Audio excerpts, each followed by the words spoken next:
So ఈ session మనం ఎక్కడి నుంచి స్టార్ట్ చేస్తున్నాం అంటే డైరెక్ట్ సెల్లింగ్ బిజినెస్ లో డ్రీమ్స్ అనేటివి ఫుల్ఫిల్ అవుతాయి.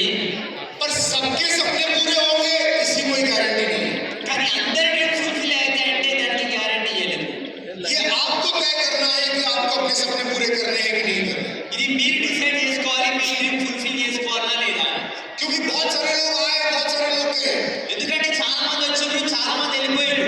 और जिनके सपने पूरे नहीं होते ఎవరైతే డ్రీమ్స్ ఫుల్ఫిల్ కావో उनको एक प्रॉब्लम होती है, उनको एक बीमारी होती है, उनको एक डिजीज होता है। సో ఎవరికైతే డ్రీమ్స్ ఫుల్ఫిల్ కావో వాళ్ళకు ఒక ప్రాబ్లం ఉంటుంది, వాళ్ళకు ఒక రోగం ఉంటుంది. और वो है बहानासाइटिस, ఆ రోగం ఏంటంటే సాకులు చెప్పడం, एक्सक्यूज देने की बीमारी। సాకులు చెప్పే ఒక రోగం అన్నమాట. हमें लगता है कि हमारे प्रॉब्लम्स, हमारे चैलेंजेस सिर्फ हमारे हैं, किसी और के साथ इतनी प्रॉब्लम्स और चैलेंजेस नहीं है। మనకేమనిపిస్తుంది అంటే మనకే ఫుల్ ప్రాబ్లమ్స్ ఉన్నాయి, నాకే ఇన్ని ఇబ్బందులు ఉన్నాయి, నాకే అనిపిస్తుంటది. पर जब हमें लगता है कि कोई और चैलेंजेस वाला व्यक्ति सफल हो सकता है, ఎప్పుడైతే మనకు అనిపిస్తారే మనకన్నా ఎక్కువ ఛాలెంజెస్, ఎక్కువ ఇబ్బందులు ఉన్న వ్యక్తి కూడా సక్సెస్ అయ్యిందని మనకు అనిపిస్తుంది అనుకోండి, हम उसे सुनते हैं तो फिर हमें भी भरोसा हो जाता है कि अगर ये कर सकता है तो मैं भी कर सकता हूँ। సో వాళ్ళని విన్నప్పుడు, వాళ్ళని చూసినప్పుడు మనకు అనిపిస్తుంది, అరే ఈయన సక్సెస్ అయ్యిండు, ఈయన ఈ బిజినెస్ లో ముందుకు వెళ్ళినట్టే నేను కూడా ముందుకు వెళ్ళగలుగుతాను నాకు అనిపిస్తుంది అని చెప్పి. हम आज कुछ ऐसे चेहरों से मिलने जा रहे हैं ఈరోజు మనం ఇప్పుడు ఎట్లాంటి వ్యక్తులను కలవబోతున్నామంటే जिनका बैकग्राउंड बहुत हम्बल बैकग्राउंड रहा, ఎవరి బ్యాక్గ్రౌండ్ అయితే చాలా సింపుల్ బ్యాక్గ్రౌండ్ నుంచి వచ్చిన వాళ్ళు, जिनके पास ऐसे चैलेंजेस रहे जो एक्स्ट्रा ऑर्डिनरी है। సో వీళ్ళకి చాలా ఇబ్బందుల నుంచి ఈ బిజినెస్ లోకి వచ్చి ఉన్న వాళ్ళు వీళ్ళు. और उन एक्स्ट्रा ऑर्डिनरी चैलेंजेस और वो एक बहुत ही हम्बल बैकग्राउंड से आने के बावजूद अगर इस बिजनेस में सफल हो सकते हैं तो यहाँ बैठा हर व्यक्ति सफल हो सकता है। సో ఇన్ని ఎక్కువ ఇబ్బందులు ఉండి కూడా వాళ్ళు ఈ బిజినెస్ లో సక్సెస్ కాగలిగినారంటే ఈ హాల్ లో ఉన్న ప్రతి ఒక్క వ్యక్తి సక్సెస్ కాగలుగుతారు. तो अगर अब एक मिनट का समय आपके पास और है, आपका कोई डाउनलाइन, आपका कोई फ्रेंड, आपका पड़ोसी अगर अभी हॉल में नहीं है तो उसे बुला लीजिए। उसके बाद एक डोर को हाफ क्लोज कर दीजिएगा, रमन क्लोज कर दीजिए हाफ। हमें ज्यादा मूवमेंट नहीं चाहिए, आप चाहें वहां बैठ जाइए, और अगर आपको नहीं बैठना है तो आप बाहर जा सकते हैं, बाहर रह सकते हैं, खाना एंजॉय कर सकते हैं, बाहर बहुत अच्छी हवा है, धूप है, वो एंजॉय कर सकते हैं। पर हम चाहते हैं कि आप जिस काम के लिए यहाँ पर आए हैं, आपकी जिंदगी बदलने के लिए आए हैं, तो आपको यही रुकना होगा, यही बैठना होगा और सुनना होगा स्टेज से क्या कहा जा रहा है। సో మీ ఫ్రెండ్ వాళ్ళు, మీ పక్కన వాళ్ళు ఎవరన్నా, మన లీడర్స్ ఎవరన్నా బయటికి పోయి ఉంటే తొందరగా మీకు ఒక నిమిషం టైం ఉన్నది, వాళ్ళని తొందరగా పిలవండి. ఎందుకంటే మనం ఇక్కడికి ఏ ఉద్దేశంతోనైతే ఈ మీటింగ్ వచ్చినామో ఆ ఉద్దేశం ఇప్పుడు పూర్తి కాబోతున్నది. సో మన లైఫ్ చేంజ్ కావడానికి ఏదైతే మనము డిసిషన్ తీసుకోబోతున్నామో అది ఇప్పుడు మనకి ఈ సెషన్ జరగబోతున్నది. సో అందుకని మనం ఇక్కడ డోర్ క్లోజ్ చేయడం జరుగుతుంది. సో ఓన్లీ హాఫ్ మాత్రమే ఎదగడం జరుగుతుంది. ఎందుకంటే మనకి మూమెంట్ అవసరం లేదు ఇక్కడ. ఎందుకంటే మనము ఒకవేళ మీరు పోవాలనుకుంటే బయటికి వెళ్ళిపోండి, బయటికి వెళ్ళిపోయి మీరు మంచిగా బయట గాలి ఉంది ఎంజాయ్ చేయండి. కానీ ఎవరైతే డ్రీమ్స్ ఫుల్ఫిల్ కావాలనుకుంటున్నారో వాళ్ళు ఒక దగ్గర కూర్చోండి. आपने बहुत सारे लोगों को सुना जो स्टेज पर आए जिसमें DUCD थे, DCD थे, UCD थे।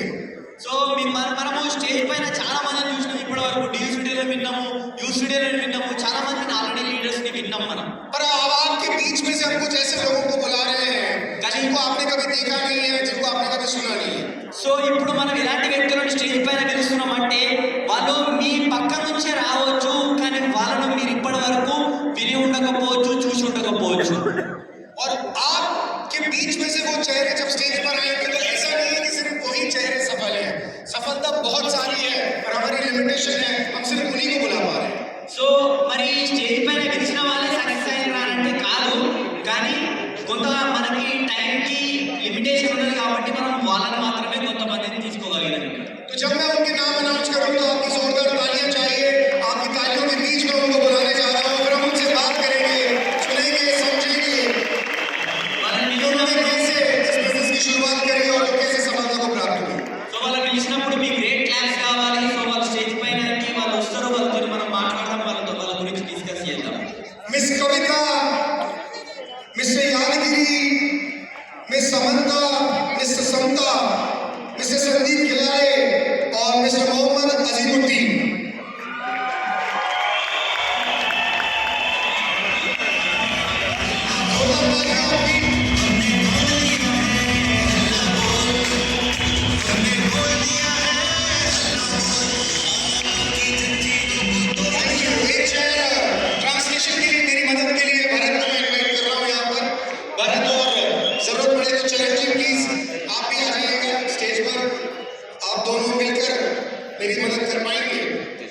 प्लीज।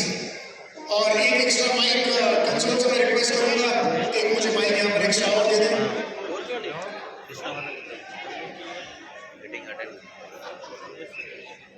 एक पैनलिस्ट और आ रहे हैं। मिस्टर अजीमुद्दीन, अगर मेरी आवाज आपको आ रही है तो प्लीज आप आ जाइए आराम से। अवधेश वो आ रहे हैं।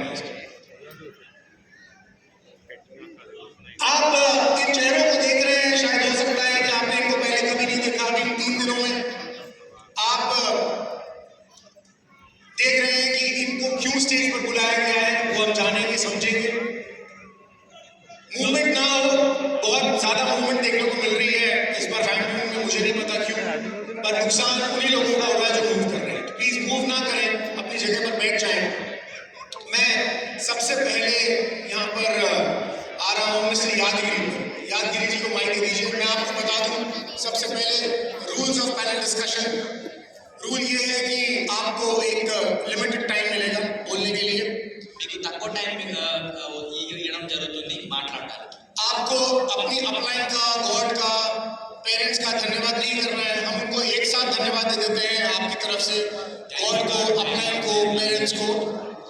जो सवाल पूछा जा रहा है आपको उतना ही जवाब देना है, बहुत लंबी कहानी नहीं कहनी है। ఎంతవరకు అయితే అడుగుతున్నారో అంత మాత్రమే చెప్పాలి, ఎక్కువ స్టోరీ చెప్పొద్దు। और आपको जो पूछा जा रहा है उतनी कहानी बोलनी है, उतनी बात बतानी है, प्लस आपको बीच में कट करने का अधिकार मैं ले रहा हूँ। సో ఎంతవరకు అడుగుతారో అంతవరకే చెప్పాలి, మధ్యలో సార్ కట్ చేయొచ్చు, ఆ సార్కి రెస్పాన్సిబిలిటీ। तो शॉर्ट एंड स्वीट रखेंगे क्योंकि ट्रांसलेशन भी इन्वॉल्व है, तो हमारे पास समय फिर बहुत कम हो जाता है, राइट। तो यादगिरी जी आप तेलुगु में बोलिए, नो प्रॉब्लम, यहाँ पे ट्रांसलेशन होगा। यादगिरी जी, मैं जानना चाहता हूँ कि आपका फैमिली का बैकग्राउंड क्या रहा, कैसा रहा, और एजुकेशन बैकग्राउंड क्या रहा? మీ ఫ్యామిలీ బ్యాక్గ్రౌండ్, ఎడ్యుకేషన్ ఏమున్నది? ఓకే సార్, నా పేరు యాదగిరి, నల్గొండ డిస్టిక్ కట్టంగూరు మండల్ మాణిక్యాలగూడ అనే విలేజ్ నుంచి రావడం జరిగింది। Wine shop business. कब से रहा है वाइन का बिजनेस आपका, कितने सालों से? ఎప్పటి నుంచి ఉండే ఈ బిజినెస్? 2005 టు ఇప్పటి వరకు ఉన్నా సార్, 20 ఇయర్స్ వైన్స్। 2005 से लेकर 2025 तक 20 साल, 20 साल तक वाइन बिजनेस में आप थे। Wine business, finance, Poclains, DCMs, cool drink గోదాం, బేకరీ। ट्रांसलेट करिए। जो एर्थ मूवर्स का बिजनेस, जो ट्रक्स होता है वो बिजनेस, और बेकरी का बिजनेस, और वाइन्स का बिजनेस, फाइनेंस जो अमाउंट देते हैं वो बिजनेस। आप दूसरे लोगों को पैसा दे रहे थे। यस, అంటే వైన్ షాప్ అనేది లక్కీ ల్యాండ్లో ఉంటుంది కాబట్టి రావచ్చు రాకపోవచ్చు అని ఆల్టర్నేట్గా ఇంకో సోర్స్ అని ఫైనాన్స్ స్టార్ట్ చేసిన సార్। एक्चुअली क्या है, ये वाइन शॉप का जो होता है वो लकी ड्रॉ में अगर इनका नाम निकला तो ही वाइन शॉप इनको मिलता है, गवर्नमेंट का लाइसेंस, तो वो तो मिलेगा नहीं मिलेगा। इसके लिए साइड में बहुत सारे बिजनेस इन्होंने शुरू करके रखे हुए हैं। फाइनेंस का है, बेकरी का है, और बुलडोजर, रिक्लाइनर, वो जो अर्थ मूवर्स जो होते हैं, जेसीबी होता है, वो बहुत सारे बिजनेस इन्होंने शुरू करके रखे। तो कितना पैसा इन्वेस्ट कर रखा था आपने अपने इन सब बिजनेसेस में? इन्वेस्टमेंट చేశారు అంటే ఒక్కొక్క బిజినెస్ బట్టి ఉంటుంది సార్, మినిమం 1 CR ఎబో ఉంటుంది పెట్టుబడులు ఒక బిజినెస్। అంటే ఫైనాన్స్ వైన్స్ లేదంటే ఓవరాల్ గా మీ ఇన్వెస్ట్మెంట్స్ అట్లా తెలియదు సార్। షాపులు మనకు లక్కీ డ్రాలో వచ్చిన దాన్ని బట్టి, అవసరాన్ని బట్టి మనం పెట్టుబడి పెడుతున్నాం। ఉంటే జేసీబీలు ఇవన్నీ ఉన్నాయి కదా, ఇవన్నిటికి ఎంత పెట్టుబడి పెట్టుంటారు మీరు? మినిమం 1 కోటి రూపాయల పైన ఉంటుంది సార్। 1 करोड़ के ऊपर का एक बिजनेस पे डिपेंडिंग एक बिजनेस में 1 करोड़ रुपए, तो करोड़ों रुपए आपका इन्वॉल्व था। करोड्स టోటల్ ఒక 1 CR పెట్టుబడి, అన్ని రకాలుగా, అంటే అన్ని ఒకేసారి చేయలేదు సార్। ఫస్ట్ ఫైనాన్స్ స్టార్ట్ చేసిన, ఫైనాన్స్లో లాస్ వచ్చినాక మళ్ళీ ప్రొక్యూరెన్స్ తీసుకున్న మిషన్ కాకతీయ ఆ టైంలో, అవి వర్కౌట్ కాక మాకే వైన్ షాప్లు ఎక్కువ వచ్చిండే, అప్పుడు డీసీఎంస్ తీసుకున్న, అవి తీసేసి డీసీఎంల తర్వాత ఒకటి కూల్ డ్రింక్ గోదాం స్టార్ట్ చేసిన, జిఎస్టీ పైన బెంగళూరుకి వెళ్ళి ఇటు తెప్పించి, ఆ తర్వాతకి ఏంటంటే అది కూడా వర్కౌట్ కాలేదు కరోనా టైంలో। ఆ తర్వాత ఈవీ ఫ్యూచర్ ఉంటుందనే ఆలోచనతో నల్గొండలో ఒకటి ఈవీ షోరూమ్ పెట్టిన, 2 వీలర్, అది కూడా సెట్ కాలేదు। నార్కట్పల్లి కామినేని హాస్పిటల్ దగ్గరలో ఒక బేకరీ స్టార్ట్ చేసిన, జూప్ కేప్ అని ఫ్రాంచైజ్। ఇట్లా మారుస్తున్నాం సార్। జూప్ కేప్ స్టార్ట్ కాకముందుకు ఒక 10 days ముందు శంకర్ సార్ ప్లాన్ చెప్పడం జరిగింది। యాక్చువల్గా వాళ్ళది మా మండలం, మా స్కూల్ జూనియర్, ఆయన బెల్ షాప్ ఉంటుంది, మాకు వైన్ షాప్ ఉంటుంది, నెంబర్ ఫీడింగ్ ఉండే. స్టేటస్లో థాయిలాండ్ ఫోటో చూసి నవంబర్ 22లో నేనే కాల్ చేసిన. యాక్చువల్గా మా వైన్ షాప్లో నుంచి ట్రిప్స్ వస్తుంటే నేను ఫారెన్ ట్రిప్స్ వెళ్ళిన, థాయిలాండ్ కూడా 2 టైమ్స్ వెళ్ళిన అంతకుముందు. అట్లా శంకర్ ఏంది ట్రిప్ అయిందంటే, అన్న నేను వచ్చి కలుస్తా అన్నాడు. ఏదో చెప్పంటే ఇట్లా ఐటమ్స్ ఉంటాయని పేరు చెప్తే నేను కలవడానికి టైం ఇవ్వలేదు. బలవంతంగా ఫ్యామిలీతో వచ్చిండు, ఇంటి పక్కన ఉన్నా అన్నాడు. అంటే ఇక ఎట్లయినా చెప్పాలి కదా అని చెప్పేసి టైం ఇవ్వాలని చెప్పేసి ప్రోడక్ట్ చూసినాం. పర్లేదు శంకర్ తీసుకుంటా అని చెప్పినాం సార్. అట్లా సార్. तो ये पहले फाइनेंस का बिजनेस शुरू किए थे, फिर उसमें थोड़ा लॉस हुआ, तो फिर उसके बाद आगे वो कोल्ड ड्रिंक्स में गए, फिर उसमें कुछ वो हुआ, तो फिर DCM खरीदा, फिर उसमें थोड़ा नीचे ऊपर हुआ, तो फिर वो जो बुलडोजर्स होते हैं, जो प्रोक्लाइनर्स होते हैं उसमें गए, फिर लास्ट में बेकरी लगाया, ईवी स्कूटर्स जो 2 व्हीलर्स होते हैं वो फिर उसमें पैसा डाला. तो उनके जो फ्रेंड है तो उनका एक फोटो उन्होंने देखा था जब ये कर रहे थे, तो वो थाईलैंड के लिए क्वालिफाई हुए, कुछ उनका फोटो था. तो ये वाइन्स के बिजनेस से थाईलैंड जाके आए और उनके दोस्त वो भी थाईलैंड का फोटो लगाए. तो ये उनको कॉल किए कि आप भी थाईलैंड क्यों गए, मतलब कैसे गए. तो वो बोले कि मैं आपको बताऊंगा, कुछ प्रोडक्ट्स रहते हैं. तो इस तरीके से उनका मिलना हुआ. ये कौन से साल की बात है? ఏ సంవత్సరం అంటే ఏ సంవత్సరం 2022 కలిసిన మీరు శంకర్ సార్ ఎప్పుడు మీకు ప్లాన్ శంకర్ సార్ 22 నవంబర్ 9 రోజు ప్లాన్ చెప్పారు సార్. నేను ఒక 10 డేస్ పట్టించుకోలేదు. అక్కడ నల్గొండలో ఒకటి కంపెనీ ట్రైనింగ్ అయింది హోటల్ మనోరమలో. అక్కడ అన్న ప్లీజ్ ఇది ఒక్క రోజు రా, ఇది ఒక్క రోజు రా అని రిక్వెస్ట్ చేస్తే అక్కడికి వెళ్ళాం. అక్కడ అందరు లీడర్స్ ఉన్నారు, పర్లేదు చేసుకుంటే బాగుంటుందేమో అనిపించింది. ఒక 10 డేస్ తర్వాత మళ్ళీ నవంబర్ 22, 23 టైంలో కర్మనగడ్ వచ్చినాం సార్. మన పురుషోత్తమ దాస్ సార్ని కల్పించి శంకర్ సార్ యొక్క చెక్ చూపించారు. 10,63,000 ఉంది ఆ రోజు. ఆ చెక్ చూసి కనెక్ట్ అయినా. శంకర్ సార్కి 7,000 ఉండే. అప్పుడు నేను పట్టించుకోలేదు. మినిమం ఒక 10 మెంబర్స్ పైన వర్కర్స్ ఉండేది నా దగ్గర. నేనే 20,000, 30,000 ఒక్కొక్కరికి శాలరీలు ఇచ్చేది. ఆయన 7,000 చెక్ చూసి నేను కనెక్ట్ కాలేదు. ఇక్కడికి వచ్చినాక దాస్ సార్ చెక్ చూసి ఆ 10,63,000 చూసి నెలకు 10 లక్షలు వస్తాయో మన బిజినెస్లో, కానీ పర్మనెంట్గా రావు. ఎప్పుడు వచ్చేది ఎప్పుడు పోయేది తెలియదు. మనం అనుకున్నంత చిన్న బిజినెస్ కాదు, ఫ్యూచర్ ఉంటుందని ఆ రోజు అర్థమైంది సార్. అదే నెలలో 7 రోజులలో సిల్వర్ డైరెక్టర్ కంప్లీట్ చేసుకున్న ఫస్ట్ మంత్. ये बता रहा है कि उनके दोस्त जब इनको अप्रोच किए वो नवंबर 2022 था और ये उनकी बात पे ज़्यादा ध्यान नहीं दिए. फिर एक मीटिंग वहाँ पर हुआ था प्रोग्राम, तो 1 हफ्ते के बाद वो बुलाया, आइए भाई साहब, तो ये फिर गए. और उसके बाद इनको एक मेगा सीओ में बुलाया गया. तो वहाँ पे ये पुरुषोत्तम दास जी से मिले और उनका चेक 10 लाख का था, क्योंकि जिन्होंने इनको बुलाया उनका चेक 7,000 था. तो इनको वो कनेक्ट नहीं हुआ, क्योंकि इनके पास 10-12 लोग काम करते हैं, ये उनको सैलरी देते, 30-30 हज़ार की सैलरी देते. लेकिन जब इन्होंने पुरुषोत्तम दास जी का 10 लाख का चेक देखा तो उनको लगा कि ये कुछ बड़ा काम है. तो वहाँ पे वो कनेक्ट हुए. ठीक है, बिजनेस है, कम ज़्यादा तो होगा, लेकिन बड़ा काम है. इस तरीके से वो डिसीजन. बड़ी मीटिंग में बुलाना क्यों जरूरी है वो आपको समझ आया? हम जब प्लान दिखाते हैं 1-on-1 प्लान, तो बड़ी पिक्चर नहीं दिखाई देती है. इसलिए सीईओ मीटिंग में बुलाना बहुत जरूरी है. सीईओ मीटिंग के बाद हमें idea to income programme, entrepreneurship development programme, EDS, उसमें बुलाना जरूरी है. उसके बाद हमें फैमिली रियूनियन में बुलाना जरूरी है, क्योंकि बड़ी पिक्चर ऐसे बड़े फंक्शन को मिलती है. मेरा सवाल आपसे ये, आप तेलुगु में ट्रांसलेट करो इसको, मैंने जो बोला उसको ट्रांसलेट. సో మనం అందుకనే మీటింగ్స్ మెగా సిఓలలో ఇన్వైట్ చేయాలి, ఈడిఎస్ లో ఇన్వైట్ చేయాలి. అందుకనే మనం ఐడియా ఇన్కమ్ లో ఇన్వైట్ చేసినప్పుడు ఇట్లా లీడర్స్ ని కలిసినప్పుడు సో వాళ్ళకి నమ్మకం వచ్చినప్పుడు వాళ్ళు బిజినెస్ ని స్టార్ట్ చేయడానికి ఛాన్స్ ఉంటుంది. आपके पास पैसे की कमी नहीं थी, మీ దగ్గర పైసలకి ఏం తక్కువ లేదు.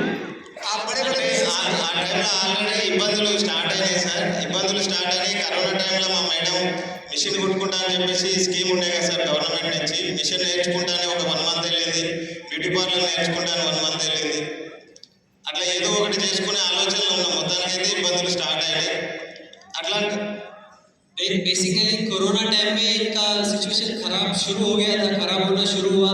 तो उनकी मैडम कपड़े सीने का कुछ ट्रेनिंग लेने के लिए गए, ब्यूटी पार्लर का ट्रेनिंग लेने के लिए गए. तो कुछ तो और करना पड़ेगा, क्योंकि कोरोना टाइम में सिचुएशन खराब हो चुका था. आपको वाइन बिजनेस में बहुत नुकसान नहीं हुआ था? వైన్ షాప్ లో మీకు చాలా లాస్ అయిందా? ఆ వైన్ షాప్ లేదండి సార్, లక్కీ లాటరీ కాబట్టి సింపుల్గా ఏంటంటే పేకాట టైప్ ఉంటుంది. టెండర్లు వేసేటప్పుడు ఎక్కడ పడితే అక్కడ ఇంకొకటి మినిమం 2 lakhs, మన అయితే 3 lakhs పెట్టారు ఈచ్ టెండర్ ఉండే. అట్లా మినిమం ఒక 10 members ఉండి ఒక్కొక్కరు ఒక 10, 12, 15 టెండర్లు వేసేది. సింగిల్ డే 20 lakhs, 25 lakhs పోయిన రోజులు కూడా ఉన్నాయి. वो क्या है कि टेंडर होता है और टेंडर की फीस ही होती है 2 लाख 3 लाख रुपए, तो 10-12 टेंडर ही डालते हैं, कहीं ना कहीं तो लग जाएगा, तो वो तो नहीं लगा तो एक ही दिन में 20-20 लाख भी चले जाते हैं, इस तरीके का लॉस होता है उसमें। तो फिर आपको वेस्टेज बिजनेस क्यों अट्रैक्ट किया? इतना बड़ा बिजनेसमैन जिसने 4-5 अलग-अलग तरीके के बिजनेस किए हैं, फिर वेस्टेज बिजनेस में आपको इन्वेस्टमेंट तो नहीं लगती, पर आपको लोगों के पास आना पड़ता है, लोगों को टच करना पड़ता है, प्लान दिखाना पड़ता है, प्रोडक्ट्स का डेमो करना पड़ता है, लोगों को बुलाना पड़ता है, फोन करना पड़ता है। आपको ऐसा नहीं लगा कि ये बिजनेस में कैसे कर पाऊंगा? మీరు చాలా పెద్ద పెద్ద బిజినెస్ మీకు పరిచయం ఉన్నాయి కదా, అన్ని పరిచయం ఉన్నాయి, కానీ మీకు బిజినెస్ ఈ బిజినెస్ చేయాలని ఇంట్రెస్ట్ ఎందుకు వచ్చింది? అరే అంటే ఎందుకంటే జనాలకు చెప్పాలి, మాట్లాడాలి, ఫోన్ చేయాలి, కలవాలి, ప్లాన్ చెప్పాలి, డెమో చెప్పాలి, ఇవన్నీ చిన్న చిన్న పనులు అనిపించలేదా మీకు? ఆ రోజు దాసార్ని కలిసినప్పుడు సార్ ఒకటే మాట అన్నారు, సార్ మీరు పని చేసి వస్తాయో పైసలు, ఈ రోజు నేను పని చేయకుండా కూడా పైసలు వస్తాయని చెప్పారు.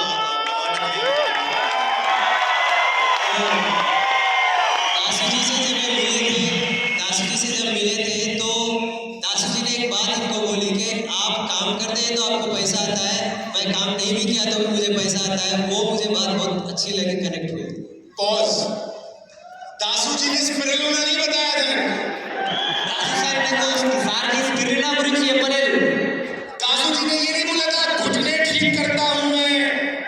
దాసు సార్ నా మోకాల నొప్పులు తక్కువైతే అని చెప్పలేదు. दासू जी ने ये नहीं बताया था वजन कम करता हूं मैं। దాసు సార్ ఇది వెయిట్ తక్కువ కావచ్చు అని చెప్పలేదు. दासू जी ने शैम्पू नहीं बताया था। దాసు సార్ షాంపూ గురించి చెప్పలేదు. दासू जी ने दिल से दिल की बात कही थी। దాసు సార్ మనసు నుంచి మనసులో మాట చెప్పాడు.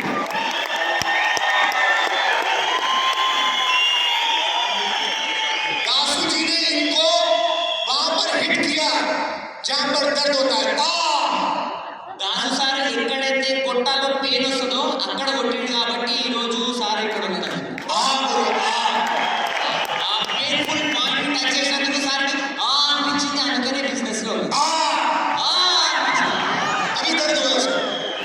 अब ये बॉल वो डालनी है जिससे सामने वाला आउट हो जाए। మనం బాల్ ఎట్లా వేయాలంటే ఎదురున్న వ్యక్తి అవుట్ కావాలి, అట్లాంటి బాల్ వేయాలి మనం. अभी हम बॉल डालते हैं वो छक्का मार देता है। మనం బాల్ వేస్తాం, వాళ్ళు సిక్స్ కొట్టేస్తారు. अब बॉल वो डालनी है सामने वाले को जिससे वो आउट हो जाए, वो बैट लेके खड़ा है, आउट, स्टंप, बोल्ड। సో ఎట్లాంటి బాల్ వేయాలంటే మనం ఆ బాల్ వేసి అవుట్ కావాలి, స్టంప్ అంటే వికెట్ ను పడిపోవాలి, అట్లాంటి బాల్ వేయాలి, సైడ్ గా వెళ్ళిపోవాలి, అట్లాంటి బాల్ మనం వేయాలి. दासू जी ने यादगिरी जी को बॉल ऐसे डाली ये आउट हो गए। దాసు సార్ ఎట్లాంటి బాల్ వేసిందంటే యాదగిరి సార్ అవుట్ అయిపోయింది, అట్లాంటి బాల్ వేసింది. यही वो कारण है इन्होंने उनका ड्राइविंग फोर्स जगा दिया। సో ఇదే రీజన్ సార్ యొక్క డ్రైవింగ్ ఫోర్స్ ని, అంటే ఏదైతే పని చేయడానికి కారణం ఉందో దాన్ని సార్ పెంపొందించింది అనమాట. अब वो हमेशा इस बात के लिए चार्ज अप रहेंगे कि मुझे इतना बड़ा ऑर्गेनाइजेशन क्रिएट करना है कि मैं काम ना भी करूं तो भी मुझे पैसा आता रहे। సార్కి ఇప్పుడు ఎట్లా ఉంటుంది అంటే సార్కి ఎప్పుడు ఒకటే దాని గురించి పని చేస్తాడు. ఎందుకు అంటే దేనికోసం పని చేయాలంటే అరే నేను పని చేయకుండా నాకు పైసలు రావాలి, దానికోసం నేను పని చేస్తున్నా అని సార్ ఎప్పటికీ పని చేయగలుగుతాడు అనమాట. ఆ రీజన్ కోసం అంత పెద్ద బిజినెస్ ని క్రియేట్ చేయగలుగుతాడు. Follow up to the last night session. कल रात जो हमने सुना कि हमें एक ऐसा ड्राइविंग फोर्स चाहिए जो हमें इस बिजनेस में आने वाले 25 से 50 सालों तक जगा कर रखे, वो है driving force, real driving force.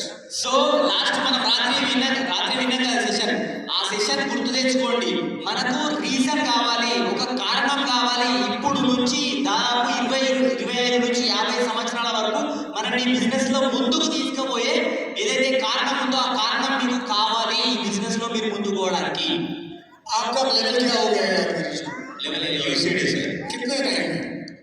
November 22 to 3 years. 3 years में यूसीडी हो गया। ఎన్ని రోజుల్లో మీరు యూసీడీ అయ్యారు?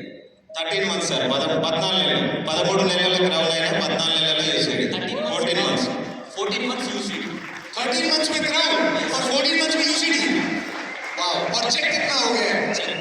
हाईएस्ट है 1,62,000 నుంచి 1,62,000. Thank you Yadagiri ji, thank you. मैं चाहूंगा आप संदीप खिलाड़ी जी को माइक दे दीजिए। संदीप खिलाड़ी जी पुणे से आते हैं। यस, संदीप जी हमारे बीच पुणे से आए हैं और संदीप जी हिंदी में बात करेंगे, मराठी में? हिंदी में बात करेंगे। ट्रांसलेशन के लिए यहाँ पर चरण जी हैं, भरत है। तो ऐसा करते हैं कि हिंदी टू तेलुगु भरत और तेलुगु टू हिंदी चरण जी, ऐसा कर लेते हैं, राइट? सो संदीप जी, आपके बैकग्राउंड के बारे में बताइए। సార్ పుणे నుంచి వచ్చిండు సార్ బ్యాక్గ్రౌండ్ అడుగుతున్నారు. आपकी एजुकेशन क्वालिफिकेशन के बारे में बताइए, फैमिली बैकग्राउंड के बारे में बताइए। मेरा 10वीं तक मेरा कॉलेज गया था, 11वीं 1 साल से, लेकिन आगे घर की सिचुएशन नहीं थी आगे पढ़ने की, तो वहाँ तक ही स्टॉप कर दिया। और घर की सिचुएशन क्या थी वो बताइए। मतलब जन्म कहाँ हुआ आपका और कैसी परिस्थिति में हुआ? हमारे महाराष्ट्र में सातारा जिला करके डिस्ट्रिक्ट है, उसमें एक छोटा सा गांव है वाकेश्वर करके, वहाँ मेरा जन्म हुआ। और मैं 6ठी क्लास में था, तो मेरे और मेरा छोटा भाई है, दोनों वो 4th में था और मैं 6 में था। तो मेरे माँ बाप गुजर गए उसी टाइम। कैसे दोनों एक साथ चले गए या पहले माँ फिर पिताजी। कितने समय? 3-4 साल के बीच रहा होगा वो। तो आप 6th स्टैंडर्ड में थे तब कौन गया? हाँ, 6th स्टैंडर्ड में था तब माँ, और 2-3 साल के बाद पिताजी। कैसे? माँ को पैरालिसिस हो गया था और पिताजी ड्रिंक करते थे ज़्यादा। సో సార్ పూణే నుంచి వచ్చిండ్రు. పూణే నుంచి ఈ బిజినెస్ చేస్తున్నారు. సో సార్ 10th క్లాస్ వరకు చదువుకున్నారు. ఎందుకు చదువుకోలేదు అని సార్ అడిగితే ఎట్లాంటి బ్యాక్గ్రౌండ్ నుంచి మీరు వచ్చిండ్రు అని అంటే, సార్ వాళ్ళ అమ్మ సార్ చిన్నగా ఉన్నప్పుడు అంటే 6th క్లాస్ ఉన్నప్పుడు, ఈయన సార్ 6th క్లాస్ ఉన్నారంట, వీళ్ళ తమ్ముడు 4th క్లాస్ ఉన్నారంట. అప్పుడు వీళ్ళ అమ్మ చనిపోయిండ్రు. దాని తర్వాత 2 సంవత్సరాల తర్వాత వీళ్ళ నాన్న చనిపోయిండ్రు. అమ్మనేమో पैरालिसिस తో చనిపోయిండ్రు, నాన్ననేమో బాగా తాగుడు కాబట్టి చనిపోయిండు. तो आप और आपके भाई अनाथ हो गए थे हाँ, स्कूल में। यस। तो फिर कैसे जिंदगी आगे बढ़ी? तो मेरे माँ की जो छोटी बहन है, मौसी मेरी, तो उन्होंने हम दोनों के लिए ससुराल जाना छोड़ दिया। సో वो आपके साथ रहने लगी? हाँ, मतलब मेरे माँ के घर, मेरी नानी माँ की माँ, उनके साथ मैं, मेरा भाई और मेरी मौसी और मेरे नाना जी, जैसे 5 लोगों का फैमिली हमारे वहाँ एक साथ रहते थे। उन्होंने आपको पाला पोसा? हाँ, उन्होंने मुझे पाला पोसा, मतलब वही मेरा माँ बाप सब मेरे। तो पैसे की कमी होती थी, आप पढ़ाई आगे नहीं कर पाए? पैसे की कमी मतलब पैसा था ही नहीं था कुछ, कमी तो बहुत दूर की बात है। मतलब हमारे घर में 1-2 भैंस थी जो हमारे नाना जी उसको चारा के लेके आते थे, और उसमें उनका जो दूध निकलता था तो वही बेच के हमारा घर चलता था। సో वो उतना सा दूध, हाँ, बस 2 भैंस के दूध से घर चलता था? घर चलता था। और मेरी नानी मेरी मौसी किसी के भी खेत में काम करने के लिए जाते थे, तो उसका थोड़ा सा उसमें थोड़ा सा चलता था। वो किसी और के खेत में काम करते थे? हाँ, ये कितने साल पहले की बात है? ये बचपन से ही ऐसा ही है। लगभग कितने साल हो गए? अभी तो मेरा 30 मेरे पिताजी और माँ हो गए 30 साल हो गए होंगे, 30 या 28-30 साल। 28-30 साल पहले ही गुजर गए। तो मैं जब यस, సో సార్ వాళ్ళు చిన్న బ్యాక్గ్రౌండ్, చాలా సింపుల్ బ్యాక్గ్రౌండ్. మరి ఎట్లా మీరు ముందు అంటే ఎట్లా మీరు బతికిండ్రు అని అంటే, సార్ వాళ్ళ కోసం అంటే వీళ్ళ కోసము, వీళ్ళ కొడుకు వీళ్ళ తమ్ముడు కోసము, సార్ కోసం వాళ్ళ తమ్ముడు కోసము, వాళ్ళ పిన్ని వాళ్ళ చిన్నమ్మ ఉంటుంది కదా, చిన్నమ్మ పెళ్లి చేసుకోలేదంట. వాళ్ళ చిన్నమ్మ, వీళ్ళ అమ్మమ్మ, వీళ్ళ తాత, మళ్ళా ఈయన తమ్ముడు, అందరు 5గురు కలిసి వీళ్ళ అమ్మమ్మ వాళ్ళ ఇంట్లో ఉంటుండేనంట.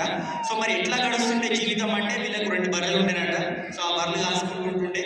దాని తర్వాత వీళ్ళ అమ్మమ్మ, నెక్స్ట్ వీళ్ళ పిన్ని వేరే చేళ్ళలో పని చేస్తుండే అట్లా జీవితం దాని ద్వారా వచ్చిన పైసలతో వీళ్ళ జీవితం అనేది గడుస్తుంది. संदीप जी, फिर कैसे आप अपने पैरों पे खड़े हुए? पढ़ाई हुई नहीं, 11th तक आपने पढ़ाई की, कैसे क्या काम किया, क्या कमाई का साधन ढूंढा? तो सुबह सुबह दूध जब हमारे घर से निकलता था तो मैं छोटा था तो मैं 4-5 किलोमीटर वो पैदल चल के जाता था और दूध देता था, उसमें से सब चलता था। फिर ऐसे ही चलते चलते 10वीं तक पढ़ा। फिर मुझे तो मतलब जो भी काम मिलता था वो करता था। जैसे मतलब स्कूल से किसी के खेत में जाना या किसी का कुछ भी मदद करना, ये तो उस पैसा थोड़ा मिलता था। तो रोजाना का कितना पैसा मिलता था? तो रात को मैं स्कूल से जब आता था तो रात को जो हम जैसे कंस्ट्रक्शन और जो रेती लगती है वो सीमेंट वगैरह के साथ जो, तो वो हम ट्रॉली भरने के लिए रात को जाते थे तो उसमें से 20 रुपये मिलता था एक ट्रॉली का। मतलब आप लेबर बन गए थे? लेबर मतलब जो रेती नदी में से निकालते हैं ना वो रेती, और रात रात भर वो ये करते थे पूरी रात? पूरी रात। बस मतलब उसमें दो, स्कूल जाते थे? हाँ मतलब एक ट्रॉली का 20 रुपये मिलता। 3-4 लोग थे, 80 रुपये को एक ट्रॉली थी, एक बास। तो उसमें से 4 लोग भरते थे, उसमें से मुझे 20 रुपये मिलता था। तो सुबह पढ़ाई करता था, रात को ये काम करता था। फिर 10वीं के बाद मैं छोटे से गैरेज में काम करने के लिए सीखने के लिए गया। मैकेनिक हो, 2 व्हीलर मैकेनिक। आप 2 व्हीलर मैकेनिक हैं? यस। काम सीखने के बाद आप 2 व्हीलर मैकेनिक बन गए? हाँ, मैं सीखने के लिए जाता था। चाहते थे? సో ఏం చేస్తుండంటే మరి 10th వరకు పాలు అమ్ముతుండేనంట, మొత్తం చదువుకుంటుంటే పాలు అమ్ముతుండంట. దాని తర్వాత ఏమైందంటే మనకి పాలు అమ్మిన తర్వాత మనకి పొద్దున పూట స్కూల్ పోతుండేనంట, మళ్ళీ రాత్రి పూట మనకి ఇసుక నింపుతారు కదా, నది ఉంటుంది కదా, సో అట్లా రాత్రి పూట ఇసుక నింపుతానికి పోతే 20 రూపాయలు వస్తుండేనంట అప్పుడు.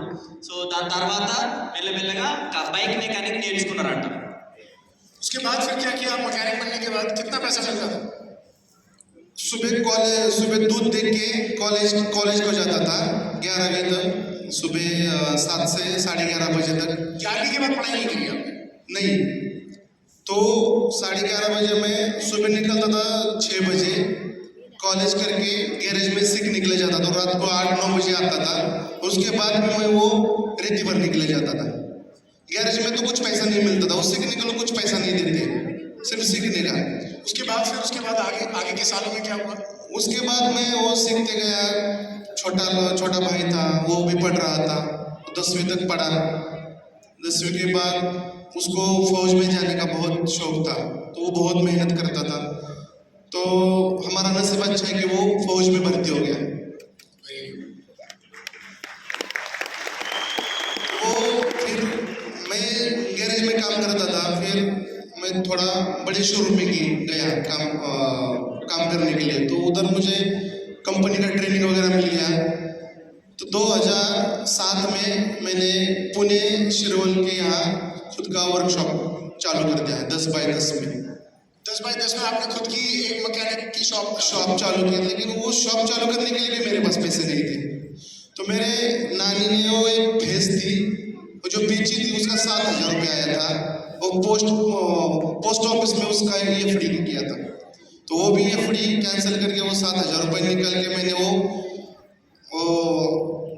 वर्कशॉप डाला था।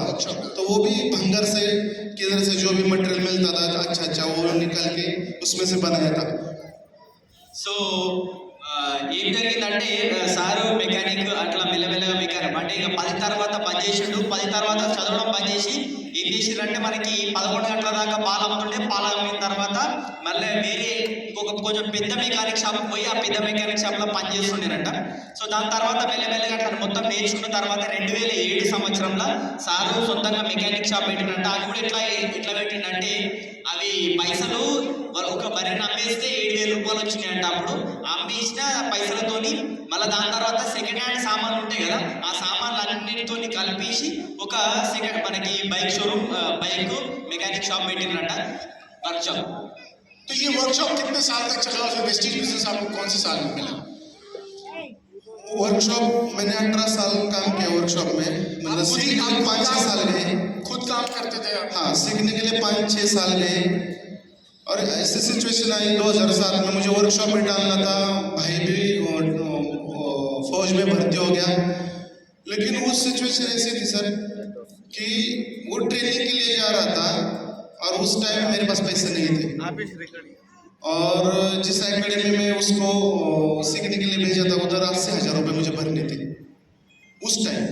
और जब मेरे पास कुछ भी नहीं था, वो भैंस को बेच के मैंने वर्कशॉप डाला था। वर्कशॉप नया था तो शुरू में कस्टमर तो थोड़ी आएंगे स्टार्ट में, तो ऐसे करते करते करते लोगों से अच्छा मतलब संबंध थे, उन्होंने थोड़ी मदद करते, वो पैसा मैंने इकट्ठा किया और वो एकेडमी भर के वो ट्रेनिंग के लिए चला गया। लेकिन ट्रेनिंग के लिए जा रहा था तो मेरा फर्ज था कि उसको 2-4-5 हज़ार खर्चा करने के लिए दे दूँ, लेकिन मेरे पास 1 भी रुपये नहीं था। जो भी 1000-1200 रुपये थे मैंने उसको दे दिए। मैं उसको बोला तू आ जा, फिर बाद में मैं तुमको पैसा भेजता हूँ। अभी मैं ऐसे सिचुएशन में था कि वो वर्कशॉप भी चलाना है, वहाँ तो कस्टमर ने शुरुआत स्टार्ट था और मेरे नाना जी वो भी गुजर गए थे उस सिचुएशन में। तो वो जो भैंस थी वो भी उसको पालने के लिए भी घर में अभी कोई नहीं है, वो भी बेच दिया। अभी मुझे घर भी चलाना है, भाई को पैसा भी भेजना है, वर्कशॉप भी चलाना है। तो उस सिचुएशन इतना खतरनाक था कि कभी कभी मैं 2-2, 3-3 दिन ऐसे ही भूखे सोता था। कभी कभी 1-1 वड़ा पाव खाता था, नहीं तो एक पार्ले का बिस्किट ला के पानी में डुबा के खाता था, तो कस्टमर भी नहीं था। कितने साल फिर आपको हुए वर्कशॉप चलाते हुए? कितने साल तक वर्कशॉप चलाया? तब थोड़ा चलने भी लगा होगा, कुछ कमाई भी होने लगी? थोड़ा थोड़ा चलने लगा। फिर कितने साल चलाया? अभी तो मैं वर्कशॉप में मेरा 2007 में शुरू किया, तो ऐसा 1 साल 2 साल सिचुएशन होते होते गया, उसका ट्रेनिंग कंप्लीट हो गया। तो फिर थोड़ा बहुत पैसा मेरा भी अच्छा चलने लगा, उसका भी ट्रेनिंग चल रहा था। फिर वो थोड़ा पैसा भेजने लगा ट्रेनिंग के बाद। कितने साल वर्कशॉप कितने साल चली? 2007 से मैंने वहाँ शुरू किया तो 3-4 साल ऐसे ही चलता रहा। 2011 तक अच्छा सा मेरा वहाँ सेटल हो गया। मैं बहुत लोगों को पता चल गया कि अच्छा मैकेनिक है, ईमानदार है, काम हमारा इंडस्ट्रियल एरिया है total MIDC area. Vestige business कब आया आपका? वेस्टीज बिजनेस मेरे पास आया 2021 में आया। 21 आपने पहले कभी डायरेक्ट सेलिंग की? नहीं, कोई डायरेक्ट सेलिंग नहीं करी। 2021 मतलब कोविड के टाइम पर आया? हाँ, कोविड खत्म होने को आया था। कौन लेकर आया? मेरा दोस्त नितिन सोनवनी। अच्छा, वो आपके दोस्त हैं? दोस्त है। तो उन्होंने क्या दिखाया आपको, क्या बताया? आप सोचिए तब तक ఇప్పుడు ట్రాన్స్లేట్ సో సారు ఇంత ముందుకు మెకానిక్ షాప్ లో పనిచేస్తుండే. దీనికన్నా ముందు ఒక స్టోరీ ఏంటంటే సార్ వాళ్ళ తమ్మునికి ఆర్మీలో జాయిన్ కావడం చాలా ఇష్టం అంట. సో అట్లనే ట్రైనింగ్ బాగా మంచిగా చేసుకొని సో ఆయన ఆర్మీలో జాయిన్ అయ్యిందంట. కానీ జాయిన్ అయిన తర్వాత అకాడమీలో చేయడానికి ఆయనకి పైసలు లేకుండే. అప్పట్లో 80,000 రూపాయలు కావాలన్నారంట.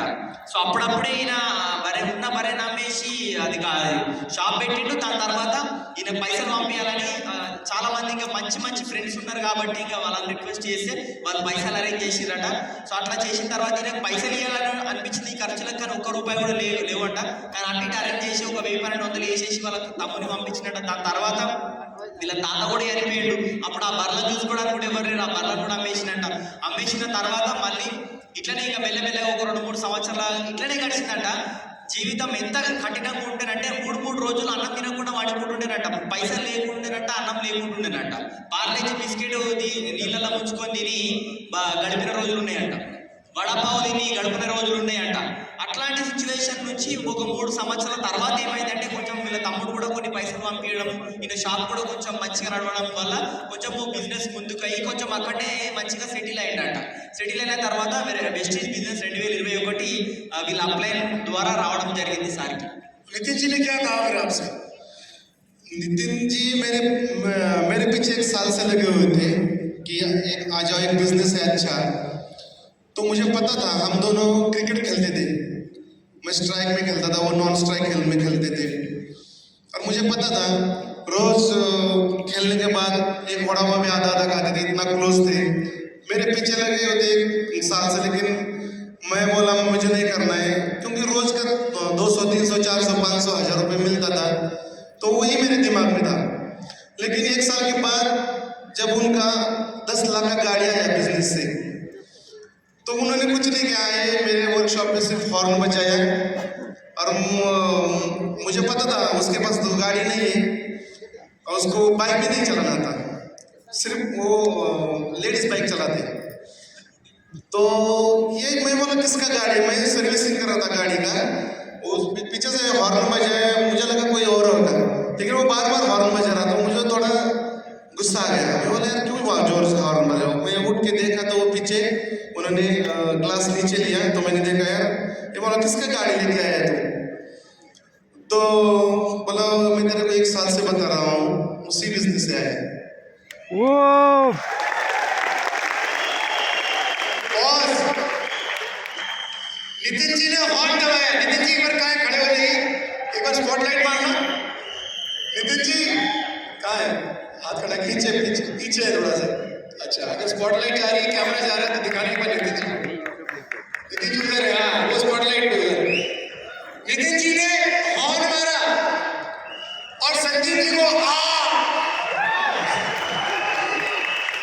हॉर्न की पेन को जगाने का काम किया। हॉर्न ने, एक सिंगल हॉर्न ने। नितिन जी कोई प्रोडक्ट थोड़ी लेकर आए थे आपके पास, नितिन जी सपना लेकर गए थे उनके पास कि मेरी गाड़ी आ सकती है तो तुम्हारी भी आ सकती है।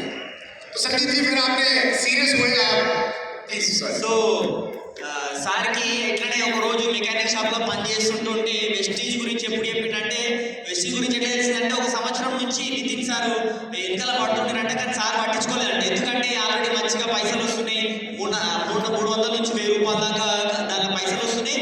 దాని తర్వాత వీళ్ళిద్దరు క్రికెట్ ఆడేటోళ్ళంట. ఈయన స్ట్రైకింగ్ అంటే బ్యాట్స్మెన్ చేస్తుంటే ఆయన బౌలర్ లెక్క పనిచేస్తుంటే ఇట్లా చేస్తుంటారంట. అట్లా చేయడం వల్ల మంచిగా ఫుల్ క్లోజ్, కాకపోతే బిజినెస్ స్టార్ట్ చేయాలంట. ఒకరోజు ఏమైంది, బైక్ మెకానిక్ అంటే మనకి రిపేర్ చేస్తుంటే హారన్ కొడుతున్నట్ట కార్ వాళ్ళు. ఒక 2-3 సార్లు హారన్ కొట్టినట్ట. అరే ఈయన కోపం వచ్చిందని ఎవరి హారన్కి ఎన్నిసార్లు కొడుతున్నారు ఎందుకు మరి చూసేసరికి దానిలో నితిన్ సార్ ఉన్నాడంట.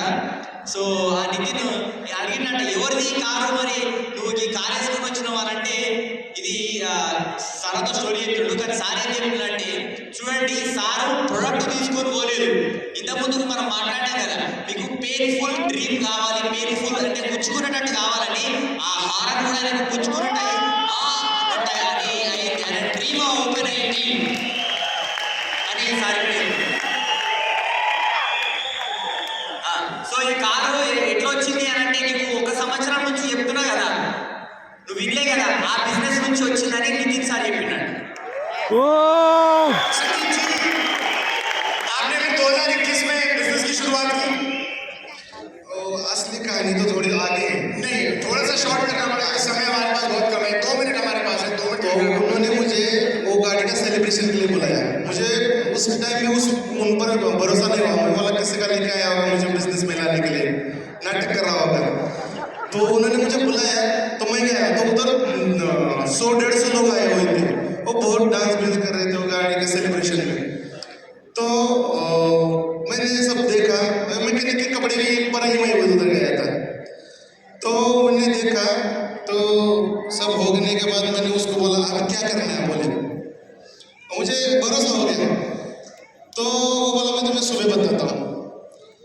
तो सुबह आने के बाद मैं सब वहाँ देखा वो सब सिचुएशन। तो हमारे यहाँ हिंदुस्तान में या हमारे यहाँ महाराष्ट्र में सब जगह ऐसे होता है, जब दोस्त फेल हो जाता है तो दुख होता है, लेकिन दोस्त सक्सेस हो जाता है तो बहुत ज़्यादा दुख होता है। సో అంటే మన ఇండియాలో ఏమైందంటే, ఒక దోస్తు ఫెయిల్ అయింది అనుకో, జీవితంలో ఫెయిల్ అయింది అనుకో, ఆయనకి ఎవరికైనా ఇబ్బంది అనిపిస్తుంది. కానీ ఒకవేళ సక్సెస్ అయింది అనుకో ఇంకెక్కువ ఇబ్బంది అవుతుంది, ఇంకెక్కువ బాధ అనిపిస్తుంది అంటున్నాడు. तो मुझे अंदर थोड़ा सा जलन फील हो गया, यार ये मेरे साथ रोज बड़ा पाव खाता है, खेलता है, और ये मेरे आगे कैसे गया। तो मैं बोला आप बोलो क्या करना है। तो उसने मुझे एक ही बात बताया, एक फ्रेम बनाया कि संदीप तेरे 2 बच्चे, तेरी बीवी है और 2 है, तो कंटिन्यू टू व्हीलर पे रहता है, समझो तू गाड़ी अच्छा चलाता है लेकिन इधर से उधर से आगे पीछे जैसे कोई आपने तुझको डैश दिया या कुछ भी हो गया तो तेरी बात फैमिली का क्या? సో సార్ ఏం చెప్పిండంటే ప్లాన్ కాదు, ఒక రౌండ్ వేసి ఇగో నువ్వు ఇది నీ ఫ్యామిలీ, ఇది నువ్వు, ఇట్లా నువ్వు మంచిగా మంచిగా డ్రైవింగ్ చేస్తున్నావు, డ్రైవింగ్ చేసుకుంటా పోతుంటే ఒకవేళ నీకేమైనా అయిందనుకో నీ ఫ్యామిలీ సిచ్యువేషన్ ఎట్లా అని అడిగినట్ట. पेन एरिया, अब जैसे पेन एरिया टच किया आवाज आई, मुझे करना है बस। సో దాన్ని టచ్ చేసినప్పుడు సార్ నుంచి సౌండ్ వచ్చింది. संदीप जी सुना है आपने घर भी ले लिया? हाँ, कितने लाख का? ओ 27 लाख का। 27 लाख का घर प्रेस्टीज बिजनेस से कार है और आपने भी गाड़ी ले ली है। अब बुक की है, अप्लाई 2-3 दिन में। अभी तक आप टू व्हीलर पे ही थे। टू व्हीलर पे ही। जो गाड़ियों को ठीक करता है वो गाड़ी नहीं ले पा रहा था, गाड़ियां ठीक करते करते प्रेस्टीज बिजनेस आया, गाड़ी बुक कर दी। कौन सी गाड़ी? वैगनर बुक की है अभी। वैगनर बुक किया, कितने लाख की? और 8 लाख की। पहली गाड़ी होगी, पहली जिंदगी की पहली गाड़ी। और आपकी उम्र कितनी होगी लगभग? मेरे अभी 40 साल। 40 साल। 40 साल के बाद अब घर में खुशियां आ रही हैं, एक घर आ गया है और अब गाड़ी आने वाली है। जोरदार तालियां संदीप जी। సారు ఈ ప్రెస్టీజ్ బిజినెస్ నుంచి 27 లక్షల రూపాయలు పెట్టి ఇల్లు తీసుకున్నాడు. దాంతో పాటు సార్ ఏం చెప్తుంటాడండి, ఎన్నో బండ్లు మంచి చేసిన ఆయన బండి కొనుక్కోలేకపోయాడు, కానీ వెస్టీజ్ బిజినెస్ ద్వారా 8 లక్షలు పెట్టి కొత్త కార్ కొనగలిగిండు వెస్టీజ్ బిజినెస్ ద్వారా. Thank you. Mic Samta ji को दे दीजिए please. Thank you. Samta ji आप तेलुगु में बोलेंगे? समता जी आपका फैमिली बैकग्राउंड क्या रहा, एजुकेशन क्वालिफिकेशन क्या रही, थोड़ा उसके बारे में बताइए, 1 मिनट में। Good morning sir. Good morning. My name is Samata. Husband వచ్చేసి మధు. ఫ్యామిలీ బ్యాక్గ్రౌండ్ వచ్చేసి నేను 10th అమ్మ చనిపోయారు, ఇంటర్లో డాడీ చనిపోయారు. సో నేను మంచిర్యాలలో ఉండేది, ఇప్పుడు వచ్చేసి హనంకొండలో సార్ ఫ్యామిలీతో ఉంటున్నాను. ये समता मैडम है, मधु सर की वाइफ है, और ये बचपन में ही मतलब ये 10th में थे, स्कूलिंग में थे तो इनके मदर और फादर का डेथ हो चुका था। अब ये पहले मंचिरियाल में रहते थे, अभी ये वारंगल में स्टे कर। समता जी फिर आगे कैसा रही जिंदगी फादर मदर के जाने के बाद? सिर्फ 10वीं तक पढ़ाई करी? 10th వరకు చదివారు. నేను డిగ్రీ కంప్లీట్ చేశాను సార్. నాకు ఒక బ్రదర్ ఉన్నారు, ఒక సిస్టర్ ఉన్నారు, అక్క అన్నయ్య ఇద్దరు ఉన్నారు. సో డిగ్రీ చదువుకున్నాను. 10th వరకే అమ్మ ఉండే, 10thలో అమ్మ చనిపోయారు. సో ఇంటర్కి ఫస్ట్ ఇయర్ వెళ్ళేటప్పుడు డాడీ చనిపోయారు. మా డాడీకి 4 చెల్లెళ్ళు ఉంటుండే. సో వాళ్ళ దగ్గర నలుగురు దగ్గర ఒక్కొక్క నెల ఉంటూ నేను ఇంటర్ సెకండ్ ఇయర్ కంప్లీట్ చేయడం జరిగింది. సో అట్లాగే degree first year second year కూడా ఒక్కొక్క నెల వాళ్ళ దగ్గర ఉంటూ నేను కంప్లీట్ చేయడం జరిగింది. అక్క 4 అత్తమ్మలు దగ్గర ఉంటూ క్లియర్ చేయడం జరిగింది డిగ్రీ.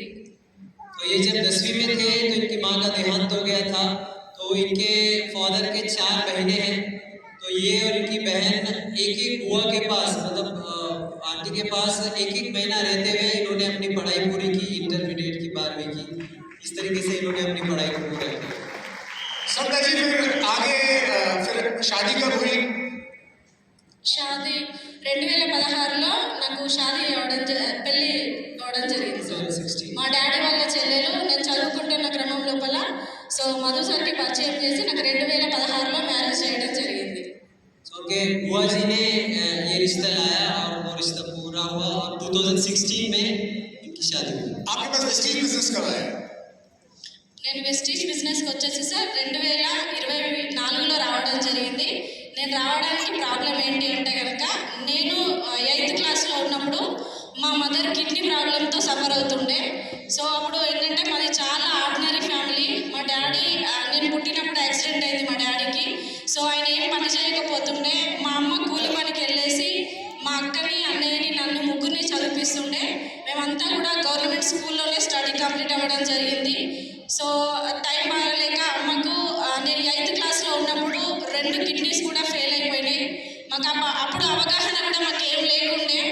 సో చాలా హాస్పిటల్స్ తిరిగినా కూడా ఎక్కడ మాకు రిజల్ట్ అనేది లేకుండే. మా అమ్మని మా అన్నయ్య హైదరాబాద్లో 10,000 రూపాయలకు ఒక క్యాంటీన్లో పనిచేస్తూ ఆ డబ్బులు నాకు పంపిస్తే నేను మా అమ్మని నేను 8th క్లాస్లో ఉన్నప్పుడు హాస్పిటల్స్కి తీసుకొని నేను వెళ్తుండేది.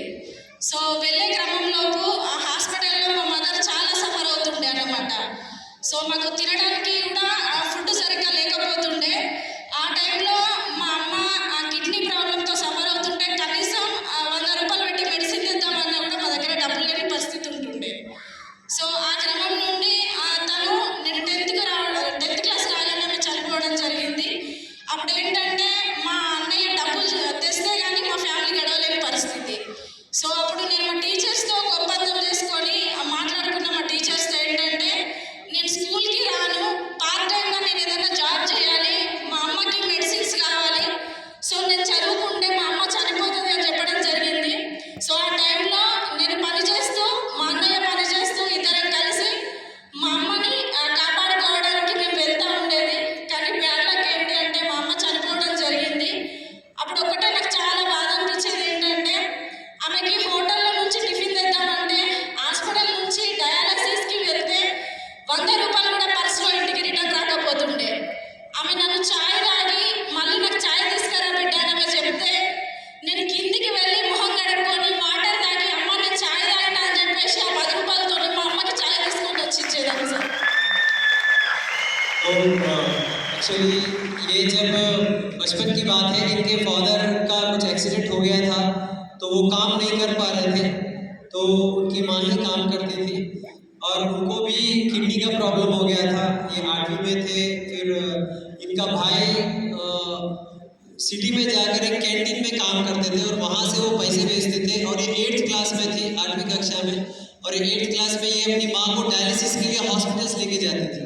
तो इनके पास खाने के लिए भी पैसे नहीं होते थे और कई बार ऐसा होता था कि माँ चाय मांगते थे, बेटा तू भी चाय पी ले और मेरे लिए भी चाय लेके आ. तो 10 रुपये होते थे तो ये नीचे जाती थी हॉस्पिटल में और पानी पी लेती थी और चाय लेके आती थी. वो बोलती थी कि माँ मैं तो चाय पी ली, अभी आप चाय पी लो. तो ये दोनों काम करते थे, यानी ये 8th क्लास में होते हुए भी काम करते हुए और इनके भाई भी काम करते हुए दोनों ने पैसे जमा करके अपनी माँ के इलाज के लिए प्रयत्न किया, लेकिन वो 10वीं कक्षा में उनकी माँ चली गई. वही मतलब टीचर से ऐसा बात कर लिया था कि मैं काम करूँगी, स्कूल नहीं आ पाऊँगी क्योंकि माँ का इलाज करवाना है. तो ऐसा टीचर से सेट करके इन्होंने काम करते हुए माँ का इलाज करवाने का कोशिश किया, लेकिन माँ नहीं रही. वेस्टेज बिजनेस कब आया आपकी जिंदगी में? సార్ నేను వెస్టేజ్ బిజినెస్కి రావడానికి కారణం ఏంటి అంటే నా అదృష్టమా దురదృష్టమా తెలియదు కానీ 2000 మా మమ్మీ చనిపోగానే నేను 10th మా మమ్మీ చనిపోగానే సో డిగ్రీ వరకు బాగానే ఉన్నా. మ్యారేజ్ అయిపోయిన తర్వాత 2016లో మ్యారేజ్ అయింది. 2018 వరకు 2 పిల్లలు వచ్చిండ్రు. సో నా బాబుకి 4 ఇయర్స్ ఉన్నప్పుడు మా మదర్ జెనెటిక్ ప్రాబ్లం ద్వారా ఆ కిడ్నీ ప్రాబ్లం అనేది నాకు రావడం జరిగింది 2022లో. సో मुझे बताइए वेस्टेज बिजनेस कब आया आपकी जिंदगी में? क्या आपने क्या कहा, एक बार ट्रांसलेट कर दीजिए. ये बोल रहे हैं कि जो प्रॉब्लम उनकी माँ को था, किडनी वाला प्रॉब्लम थे, शादी के कुछ साल बाद यानी दोनों बच्चे होने के बाद उस तरीके का प्रॉब्लम इनको भी आने लग गया. किडनी का किडनी की प्रॉब्लम हो गई. हाँ. कौन सी ईयर की बात है किडनी प्रॉब्लम वाली? నాకు ఈ ప్రాబ్లం ఎట్లా వచ్చిందంటే సో ఎప్పుడు వచ్చింది అది ప్రాబ్లం? 2022 నవంబర్ 2022 में नवंबर में इनको भी किडनी का इशू प्रॉब्लम. अभी 3 साल पहले 2022 నవంబర్ 27 రోజున సో ఒక ఫ్రెండ్ దగ్గరికి నేను వెళ్ళినప్పుడు గిడినెస్ వచ్చి కింద పడిపోతే సో నాకు టెస్ట్ చేస్తే నా ఏజ్ 24 ఉండే, నా బీపీ వచ్చేసి 200/180 ఉండే. సో వెంటనే నేను హాస్పిటల్కి వెళ్తే నాకు అప్పుడు డాక్టర్ అన్ని టెస్టులు చేశారు. సో ఆ టెస్టులు చేసిన తర్వాత ఏదైతే నేను అనుకున్నానో ఏ ప్రాబ్లం రావద్దు అని చెప్పేసి నేను అనుకుని హాస్పిటల్కి వెళ్ళాను. సో అదే ప్రాబ్లం భగవంతుడు నా కళ్ళ ముందు తీసుకురావడం జరిగింది. సో 2 కిడ్నీస్ కూడా డ్యామేజ్ అయిపోయినాయి. 60 to 70% ఫంక్షనింగ్ అనేది ఆగిపోయింది. సో మీరు బ్రతకడం చాలా కష్టం, 1 or 2 monthsలో మీరు డయాలసిస్ రావాలి అని చెప్పింది. तो ये एक बार अपने कहीं जा रहे थे तो चक्कर आ गए, गिर गए, तो इनको हॉस्पिटल लेके गए, टेस्ट करे तो हाई बीपी था. तो उम्र करीब 24-25 साल की. तो डॉक्टर ने बोला कि आपके दोनों किडनी 60 से 70% खराब हो चुके हैं, तो अभी कुछ ही दिनों में आपको डायलिसिस करना पड़ेगा वरना बहुत खतरनाक सिचुएशन आ जाएगा. तो ये कौन से साल की बात है जब ये घटना 2022 में आपको ये पता चला कि आपकी किडनी खराब हो चुकी है 60 से 70%? वेस्टेज बिजनेस कब आया? वेस्टेज बिजनेस ఎప్పుడు వచ్చింది? 2020 के लिए जनवरी में आया, यानी कि 2 साल हुए हैं, लगभग 2-3 साल हो गए, 3 साल हो गए आपको। 3 साल पहले आपको एक बिजनेस मिला, तो इतने हेल्थ चैलेंज के साथ फिर आपने बिजनेस को टेकअप क्यों किया? ఇన్ని హెల్త్ ఇబ్బందులు ఇంత ఇబ్బంది ఉంది హెల్త్కి, ఎందుకు ఈ బిజినెస్ని మీరు చూజ్ చేసుకున్నారు? మేము హాస్పిటల్కి వెళ్ళినప్పుడు నాకేంటంటే మా మదర్ ప్రాబ్లంతో చనిపోయారు కదా, నాకు అక్కడ ఏం కనబడుతుంది అంటే నా పిల్లలు, నా బాబు అప్పుడు యూకేజీ, నా పాప 2nd క్లాస్ ఉంటుండే. నా మదర్ ఫోటో పట్టుకొని నేనైతే ఎవ్రీడే ఎట్లా ఏడుస్తున్నానో నా ప్రాబ్లం కూడా అట్లానే వస్తుందని నేను ఊహించుకుంటూ బాధపడుతూ ఉండేది ఆ క్రమం లోపల. సో అప్పుడు ఏంటంటే ప్రతి ఒక్కరు కూడా కిడ్నీ ప్రాబ్లంకి ఇంగ్లీష్ మెడిసినే, సో డయాలసిస్ తప్ప ఇంకొక మార్గం ఏమీ లేదు, లాస్ట్కి చనిపోవడం అని చాలా మంది చెప్పేది. వాళ్ళు చెప్పడం కంటే ఫస్ట్ నాకు తెలుసు, ఎందుకంటే మా మదర్కి 15 డేస్కి ఒకసారి, 1 మంత్కి ఒకసారి ఆల్టర్నేట్ డయాలసిస్ అవుతూ ఉండే. ఆ ప్రాబ్లం అంతా కూడా నా కళ్ళ కట్టినట్టు కనబడుతుంది. సో దీనికి ఇంకా ఆధారం ఏముంది అని వెతికే క్రమం లోపల మా హస్బెండ్ పిహెచ్డి చేశారు. సో ఫుడ్ సప్లిమెంట్స్లో ఏదైతే బాగుంటుంది అని చూడడం జరిగింది. సో ఫుడ్ సప్లిమెంట్స్లో మెడిసిన్తో కూడా లైఫ్ టైం క్యూర్ కాదు, ఫుడ్ సప్లిమెంట్స్ అయితేనే బాగుంటుంది అని సో వెతకడం జరిగింది. ఆ క్రమం లోపల శ్రీనివాస్ వడ్డమాను సార్ నాకు ఒక ఫాదర్ రూపంలో నాకు రావడం జరిగింది నా లైఫ్లోకి. సో శ్రీనివాస్ వడ్డమాన్ సార్ని సోషల్ మీడియాలో చూడడం జరిగింది, చూసి సార్కి కాల్ చేయడం జరిగింది, మాకు ఈ సప్లిమెంట్స్ గురించి సార్ చెప్పడం జరిగింది. तो ये किडनी से जो सफ़र हो रहे थे, इनको डर था कि जैसे मैं बचपन में मेरी माँ को खो चुकी, मेरे बच्चे भी खो देंगे, तो ये वही टेंशन में थी। और सोशल मीडिया में इन्होंने वड्डेमानु सर का फ़ोटो देखा, और उनके हस्बैंड क्योंकि वो लेक्चरर है, PhD होल्डर है, तो वो सप्लीमेंट्स में वो बहुत अच्छा उनको ज्ञान था। ये जब सर का फ़ोटो देखे तो इनके थ्रू इनको पता चला कि ऐसे सप्लीमेंट्स हो सकते हैं जो कि इनके प्रॉब्लम को सॉल्व करते हैं। तो वो एक फादर के जैसा उनको मिल गए, और वहाँ पे ये वेस्टेज इनको मिला। तो आपने पहले प्रोडक्ट्स देखे, उसके बाद फिर बिजनेस देखा, या पहले बिजनेस देखा फिर प्रोडक्ट्स देखे? ముందు ప్రొడక్ట్స్ చూసారా, తర్వాత బిజినెస్ జాయిన్ అయ్యారా, లేకపోతే ఫస్ట్ బిజినెస్ చూసేసి ప్రోడక్ట్ వాడాలి? లేదు సార్, ఫస్ట్ నేను ఒకటే అనుకున్నా, నేను బ్రతికి ఉండాలి, నా పిల్లలకి ఒక మదర్గా నేను ఉండాలి. మదర్ లేకుండా నేను లైఫ్లో ఎంతో సఫర్ అయినా అది నా పిల్లలకి రావద్దు అని చెప్పేసి ప్రోడక్ట్స్ వాడినా సార్. నేను ఫస్ట్ బ్రతికి ఉండాలి అని ప్రోడక్ట్స్ వాడినా. पहले जीना था मुझे, क्योंकि दर्द मुझे मालूम है, माँ खो देंगी तो बच्चों का क्या होगा, तो पहले मुझे जीना है अपने बच्चों के लिए, तो फर्स्ट इन्होंने प्रोडक्ट को यूज़ किया। తర్వాత उसके बाद आपको बिजनेस बताया गया, తర్వాత మీకు బిజినెస్ చెప్పాను, తర్వాతనే బిజినెస్ చెప్పడం జరిగింది. उन्होंने ऐसा क्या कहा कि आपने बिजनेस की शुरुआत कर दी और बिजनेस बिल्ड करना शुरू कर दिया? ఏం చెప్పారు మీకు, దాని గురించి మీరు బిజినెస్ స్టార్ట్ చేశారు? నేను ఒక్కటే సార్, ఇంగ్లీష్ మెడిసిన్స్ వేసుకుంటే ఒక 5 మినిట్స్ కూడా నేను నిలబడకపోతుండేదాన్ని. ఈ కిడ్నీ ప్రాబ్లంకి నాకు ఒక 40 రకాల మెడిసిన్స్ రాయడం జరిగింది, ఒక 100 mg బీపీ టాబ్లెట్ రాయడం జరిగింది. సో వేసుకుంటే నేను ఇక్కడ నుంచి ఒక 5 నుంచి 6 అడుగులు కూడా వేయలేకపోతుండే, ఇద్దరు కలిసి వాష్రూమ్ లేవట్టి కూర్చోబెడుతుండే పరిస్థితి ఉంటుండే. సో అప్పుడు సార్ ఒకటే మాట చెప్పిండ్రు, మీరు మెడిసిన్స్ని తగ్గించుకోవచ్చు, సప్లిమెంట్స్ని వాడుకోవచ్చు, మీకు కొన్ని సప్లిమెంట్స్ నేను రేపు మార్నింగ్ తెచ్చిస్తా, మీరు ఇవి వాడండి అని చెప్పి సో నాకు ఒక 20 రకాల సప్లిమెంట్స్ తెచ్చి ఇవ్వడం జరిగింది. 10 నుంచి 15 రకాల సప్లిమెంట్స్ తెచ్చి ఇవ్వడం జరిగింది. తర్వాత బిజినెస్ గురించి ఏం చెప్పడం వల్ల మీరు బిజినెస్ చేశారు? అప్పుడు నేను ఒకటే అనుకున్నా, సార్ ఒక మాట అన్నారు ఏంటంటే, మేడం మీరు ఏదైతే లైఫ్లో పునర్జన్మం తీసుకున్నారో 1,000 మందికి మీరు ఖచ్చితంగా వాళ్ళ జన్మలను మనం కాపాడాలి, సో దీనికి మీరు రెడీ ఉన్నారా అంటే నేను ఒకటే చెప్పిన, నా ఊపిరి పోయేంత వరకు కూడా నేను కష్టపడడానికి రెడీ ఉన్నా సార్ అని చెప్పేసి చెప్పిన. इनकी हालत ऐसी थी कि इनको 2 लोग उठाकर वॉशरूम को लेके जाते थे, अब 4 कदम भी वो नहीं चल सकती थी, और 40 तरीके की गोलियां खाती थी, उसमें 100 mg का बीपी का टैबलेट होता था। तो सर बोले कि आप ये पहले सप्लीमेंट यूज़ करो, फिर इन्होंने यूज़ करना शुरू किया, कुछ सप्लीमेंट्स इनको दिया, और जब इनको अच्छा लगा तो सर ने बोला कि ये आपका पुनर्जन्म है, तो आपको ये पुनर्जन्म मिला है, अभी ये जो जन्म आपका पुनर्जन्म हुआ है, अभी आपको हजारों लोगों की ज़िंदगी को अच्छा करने के लिए आपको कुछ काम करना पड़ेगा। तो इन्होंने बोला कि मेरी आखिरी सांस तक मैं वो काम करने के लिए तैयार हूँ। पेन, पहले फिजिकल पेन दूर हुआ और उसके बाद उन्होंने उस एरिया को टच किया जिसमें उन्होंने बिजनेस टेकअप किया। इनका एक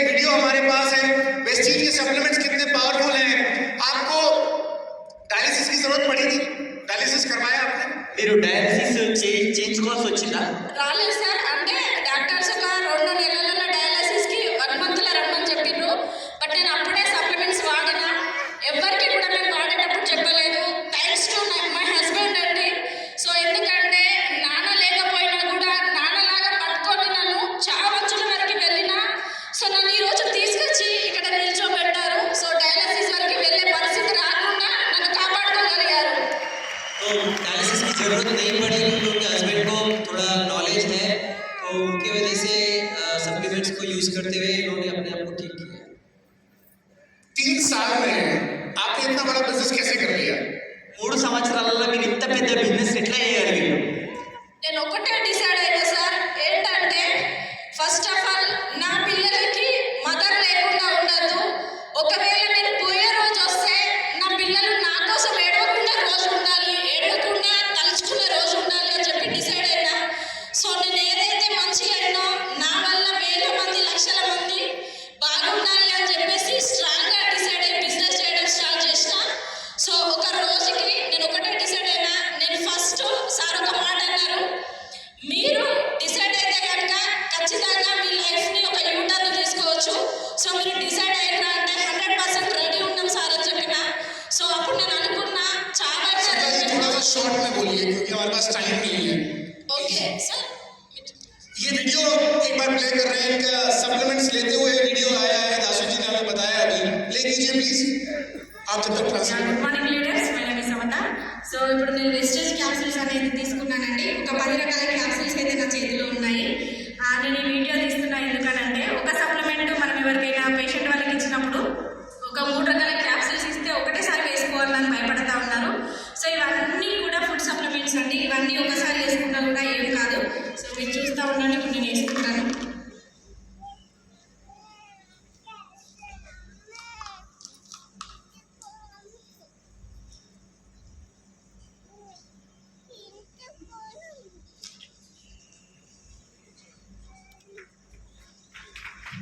तो थैंक यू।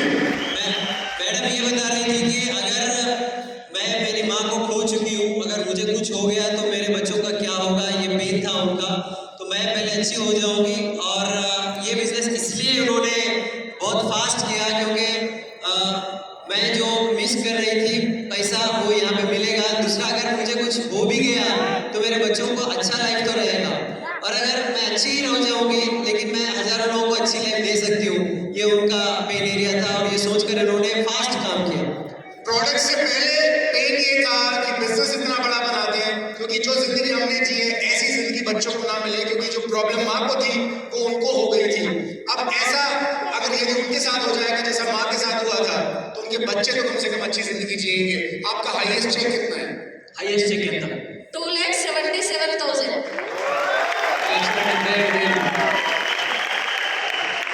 कोई फॉरेन ट्रिप भी लिया आपने, गाड़ी भी ली?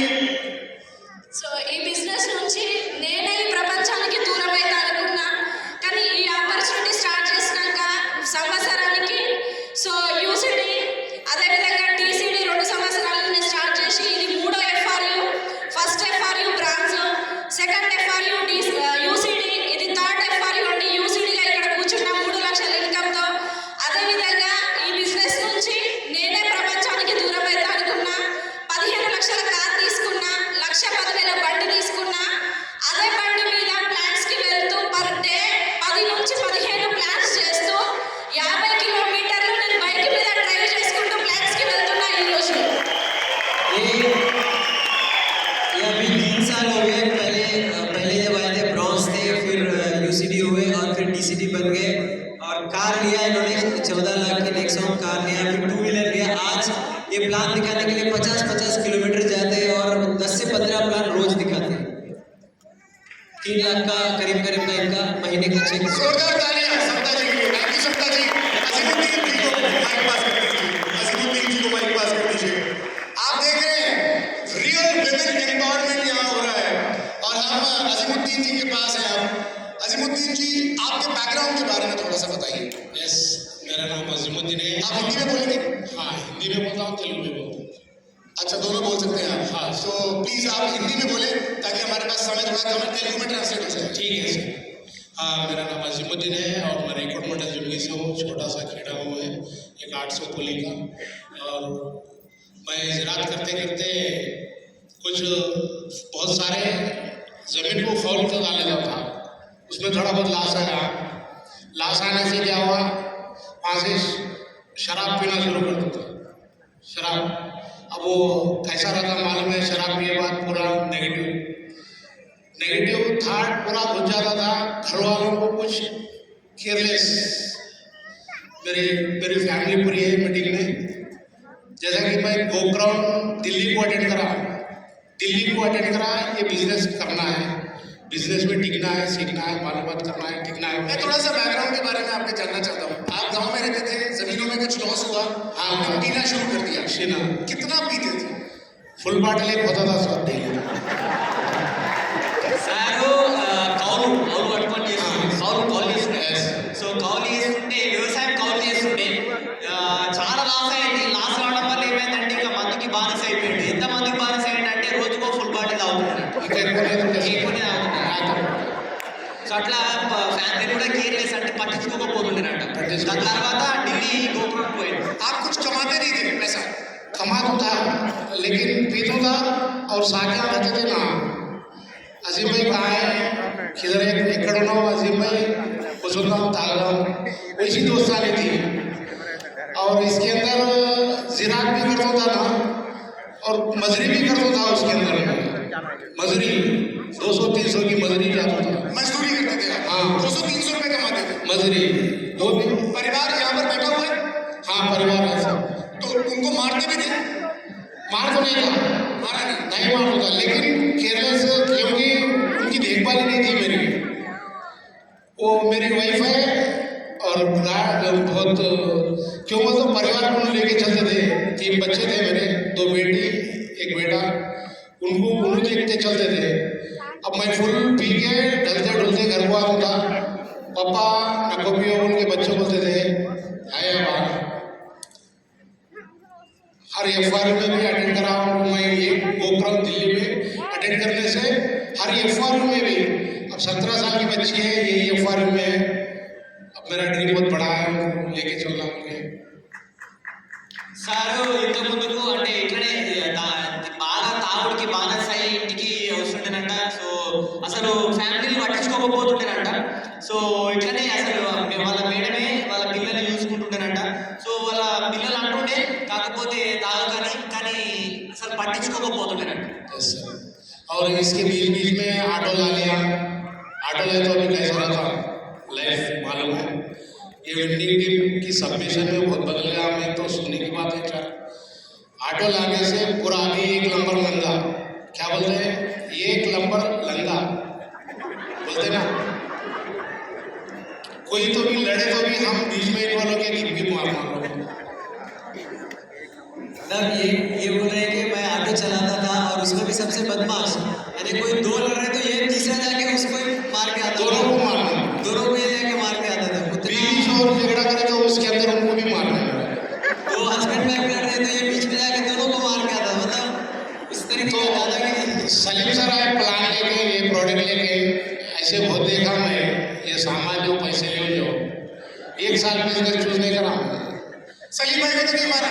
सलीम भाई को गुस्सा करा, गुस्सा करा? आज उनके नजर से जा रहा है। ठीक है, सलीम भाई डर डर के बोले मेरे को, इब्राहिम साहब सलीम भाई।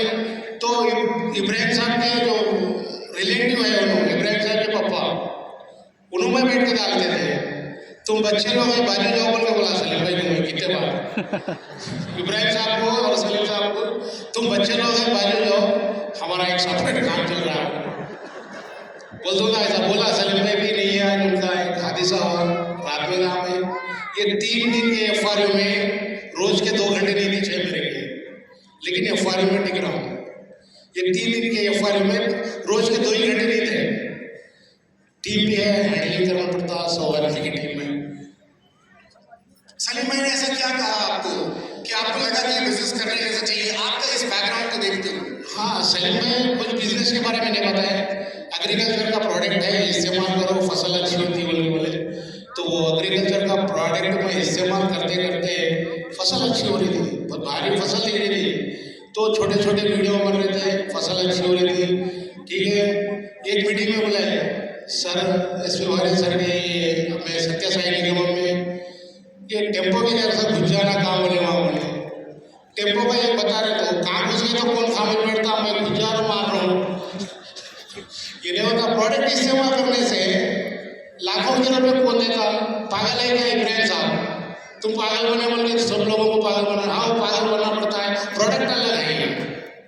जो प्रोडक्ट इस्तेमाल करने से लाखों का प्रोडक्ट, लाखों का इनकम कमा रहे बोले, तो बोला इब्राहिम साहब को बोलिए एक बात में, प्रोडक्ट इस्तेमाल करने से आज करोड़ों का रुपये कमा रहे बोले, तो दुनिया में कोई भी गरीब नहीं रहता मुझे बोला, ठीक है। उनके प्रोडक्ट इस्तेमाल करना शुरू करा।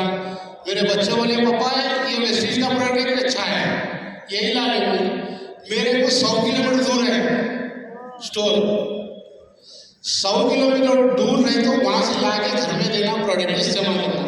कहीं प्लान बोलेंगे तो हम 100 किलोमीटर जाना प्रोडक्ट लाने के वास्ते, ऐसा नेगेटिव कर देते मेरे। तो भी मैं क्या करता था, 10,000 का 20,000 का लेना है बता दूंगा, लेकिन मैं अच्छा नहीं हो तो मेरी बात कौन सुनता है। रायपुर मंडल पूरी जानकारी है, लेकिन कोई भी साथ में नहीं, तो मेरे टीम मेंबर में है, तो मेरे गाँव से ही है नरसिंह सर बोल के, अरे उसके साथ चल रहा, वो बड़ा बेवड़ा है, उसके साथ क्यों पड़ रहा, तो गाँव वाले याद करती है। ये तो भी ठीक है, अब डायमंड है, कार है, 17,000 इनकम है नरसिंह सर है। మీరు ఈ బిజినెస్ ని చేయడానికి సలీం సార్ ఏం చెప్పిండు మీకు అంటున్నాడు? చెప్పడం ఏం లేదు, కానీ ప్రోడక్ట్ యూజ్ చేయించండి. అగ్రికల్చర్ కానీ హౌస్ ప్రొడక్ట్ కానీ యూజ్ చేయించడం వల్ల ప్రోడక్ట్ మంచిగా అనిపించింది. ప్రోడక్ట్ మంచిగా అనిపించడం వల్ల నిలబడడం జరిగింది. అక్కడ జూమ్ మీటింగ్లు, ఓపెన్ మీటింగ్లు, ఫిజికల్ మీటింగ్లు రావడం వల్ల కొద్దిగా మార్పు అనేది జరిగింది. ఇది విన్నింగ్ టీమ్ సబ్మిషన్కు సలాం చేయాలి. ఎందుకంటే నా అట్లాంటి వాడు ఒక్కడు మారేటంటే మీరు ప్రతి ఒక్కరు మారుతారు.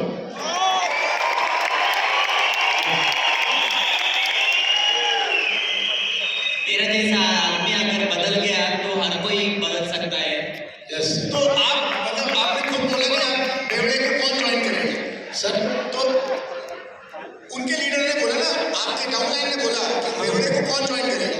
हाँ मैं नहीं ज्वाइन करा, मैं तो ज्वाइन कर दूसरे गाँव में रहते थे वो, ये मेरे से 100 किलोमीटर दूर, मेरी टीम में मेंबर है 100 किलोमीटर दूर से है, लेकिन मेरे आसपास 30 किलोमीटर कोई भी नहीं है। तो बेवड़ा फिर ग्राउंड डायरेक्टर कैसे बन गया?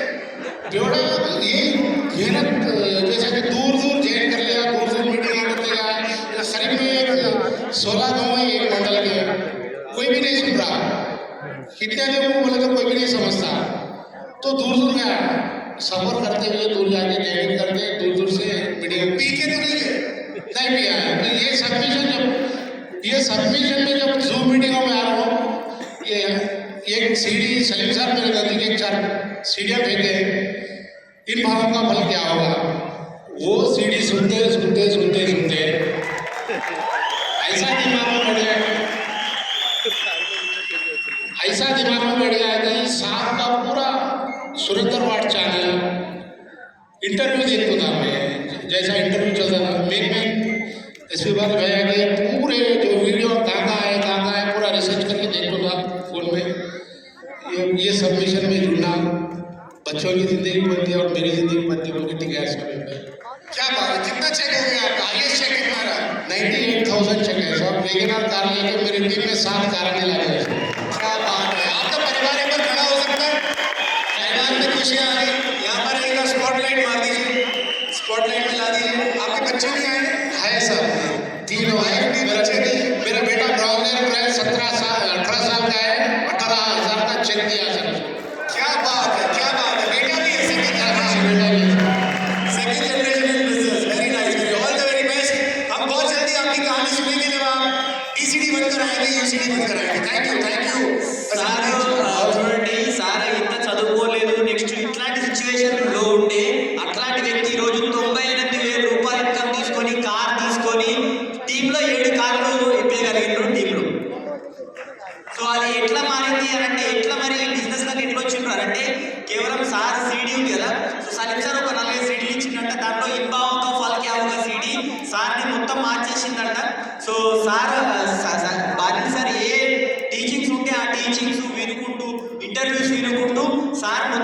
చేంజ్ అయ్యి ఈరోజు ఈ బిజినెస్లో ఇంత సక్సెస్ లెవెల్లో ఉన్నారు? आप कुछ कह रहे थे सर आप कुछ बोल रहे थे कुछ बोलना चाहते थे हाँ सर, तो स्टार डायरेक्टर जब बना 45,000 का चेक था, तो इन 2 चिट्ठियाँ डालते पैसे जमा हो गए 5 लाख रुपए। और मेरा एक प्लाट था, बेटियाँ 2 थे, 18 साल बेटी होते कि जो शादी करा रिश्तेदारों में, शादी करते ही टार्चर मिला बेटी को। बेटी रोज फोन करने में बिजनेस डाउन हो रहा, करते करते बेटी को टार्चर हो रहा फोन में। जैसे कि मैं बदल के लॉकडाउन से बिजनेस करते करते बदल गया। मैं परिवार को देखते हुए, उनका खाना पानी देखते हुए, उनको सही मोहब्बत में लेके चलते हुए चल रहा हूँ।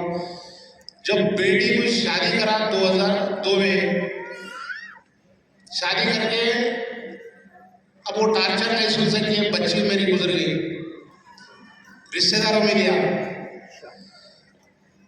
कामिनी हॉस्पिटल में गया, हल्लू चुमट के देखा, बेड पे कोमे में चले गए, हल्लू चुमट के देखा, कुछ भी नहीं, और जरा चुमटा, कुछ भी नहीं, और जरा चुमटा। मेरा दम जितना है उतना चुमट के देखा, नहीं है, बेटी चली गई बोल के रो लिया। जैसा कि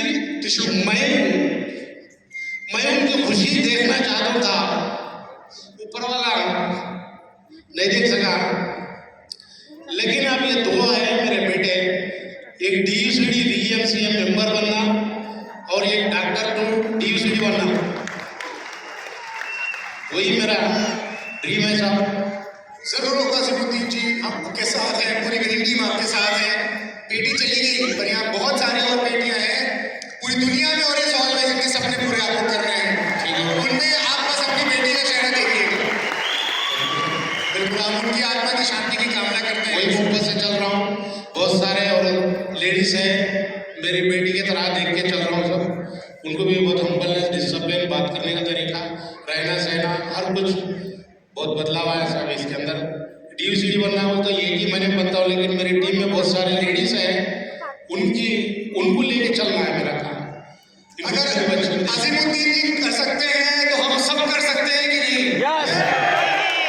भरोसा है। Thank you so much. आप माइक पास कर दीजिए कविता जी को। समय हमारे पास कम है, समय पूरा हो चुका है। एक सबसे इम्पोर्टेंट पॉइंट और था अजीमुद्दीन का कि दारू पीना है, बेवड़ा है, तो आसपास 30 किलोमीटर में सब जानते थे, तो वहाँ बिजनेस दिखाया भी नहीं और लोगों ने ज्वाइन नहीं किया। लेकिन बिजनेस करना था, सपने बड़े थे, 100 किलोमीटर दूर जाकर लोगों को स्पॉन्सर किया। वरना बहाना मार सकता था ना कि कोई जानता नहीं है, कोई पहचानता नहीं, कोई ज्वाइन करता नहीं, क्योंकि मैं बेवड़ा हूँ। तो 100 किलोमीटर दूर जाकर स्पॉन्सरिंग करी। पर ड्रीम होगा तो आदमी कुछ भी करेगा। No winning formula.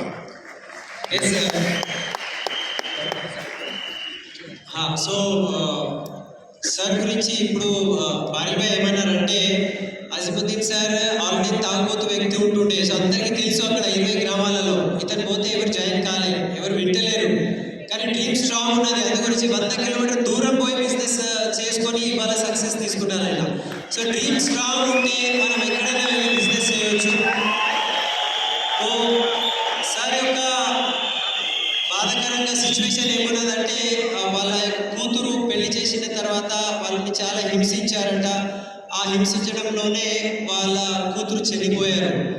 సో చాలా బాధాకరంగా సిచ్యువేషన్ ఉండే. కానీ ఇవాళ వాళ్ళ టీంలో ఎంతమంది లేడీస్ ఉన్నారు, చాలా మందికి అతను మంచి దృష్టితో వాళ్ళ కూతురు లెక్క చూసుకుంటూ అందరికీ ముందుకు తీసుకుపోవాలి, అందరి యొక్క కళలు నిజం చేయాలి, దాని గురించి అతను పని చేసుకుంటున్నారు.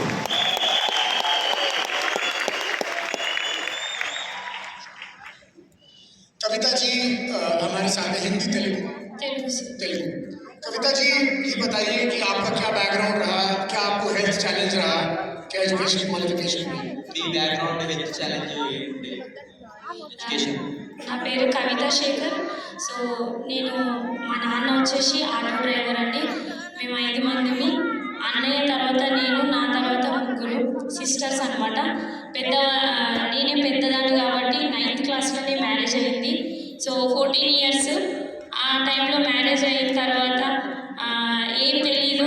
ఒకసారి మా నాన్నని అడిగాను అనమాట డైరెక్ట్, నేను చదువుకుంటున్నా కదా, నాకు ఎందుకు పెళ్లి చేస్తున్నావు నాన్న, నాకు అప్పుడే పెళ్ళి ఏంటి, అసలు స్కూల్ బ్యాగ్ తీసుకొని వచ్చిన 1 వీక్లోనే పెళ్ళి అని చెప్పేసరికి మా నాన్న ఒక్కటే అడిగిన, ఎందుకు పెళ్ళి చేస్తున్నావు అని చెప్పి. అయితే మా నాన్న అన్నాడు, 3 ఆడపిల్లలు కదా, నువ్వు వెళ్ళిపోతే నాకు భారం తగ్గిపోతుంది అని చెప్పి నిన్ను పంపించాలి, నిన్ను పెళ్ళి చేస్తున్నా బేట, నువ్వు నేను ఏం చెప్తే అది విను, దయచేసి ఏం అనొద్దు అని చెప్పి నన్ను అడిగితే నేను ఊరుకోలేదు. స్కూల్లో వెళ్ళి కంప్లైంట్ ఇచ్చిన మా నాన్న మీద. ఎందుకంటే నేను మంచిగా చదువుతా సార్, మా నాన్న నాకు పెళ్లి చేస్తుండు, దయచేసి మీరు ఎట్లయినా సరే యాక్షన్ తీసుకోవాలని చెప్పి నేను కంప్లైంట్ ఇస్తే మా నాన్న వాళ్ళ ఇంటికి వచ్చి వాళ్ళు కూడా సార్ వాళ్ళు మాట్లాడినాక కూడా బిల్డింగ్ పైకి తీసుకుపోయి కాళ్ళ మీద పడ్డాడు మా నాన్న.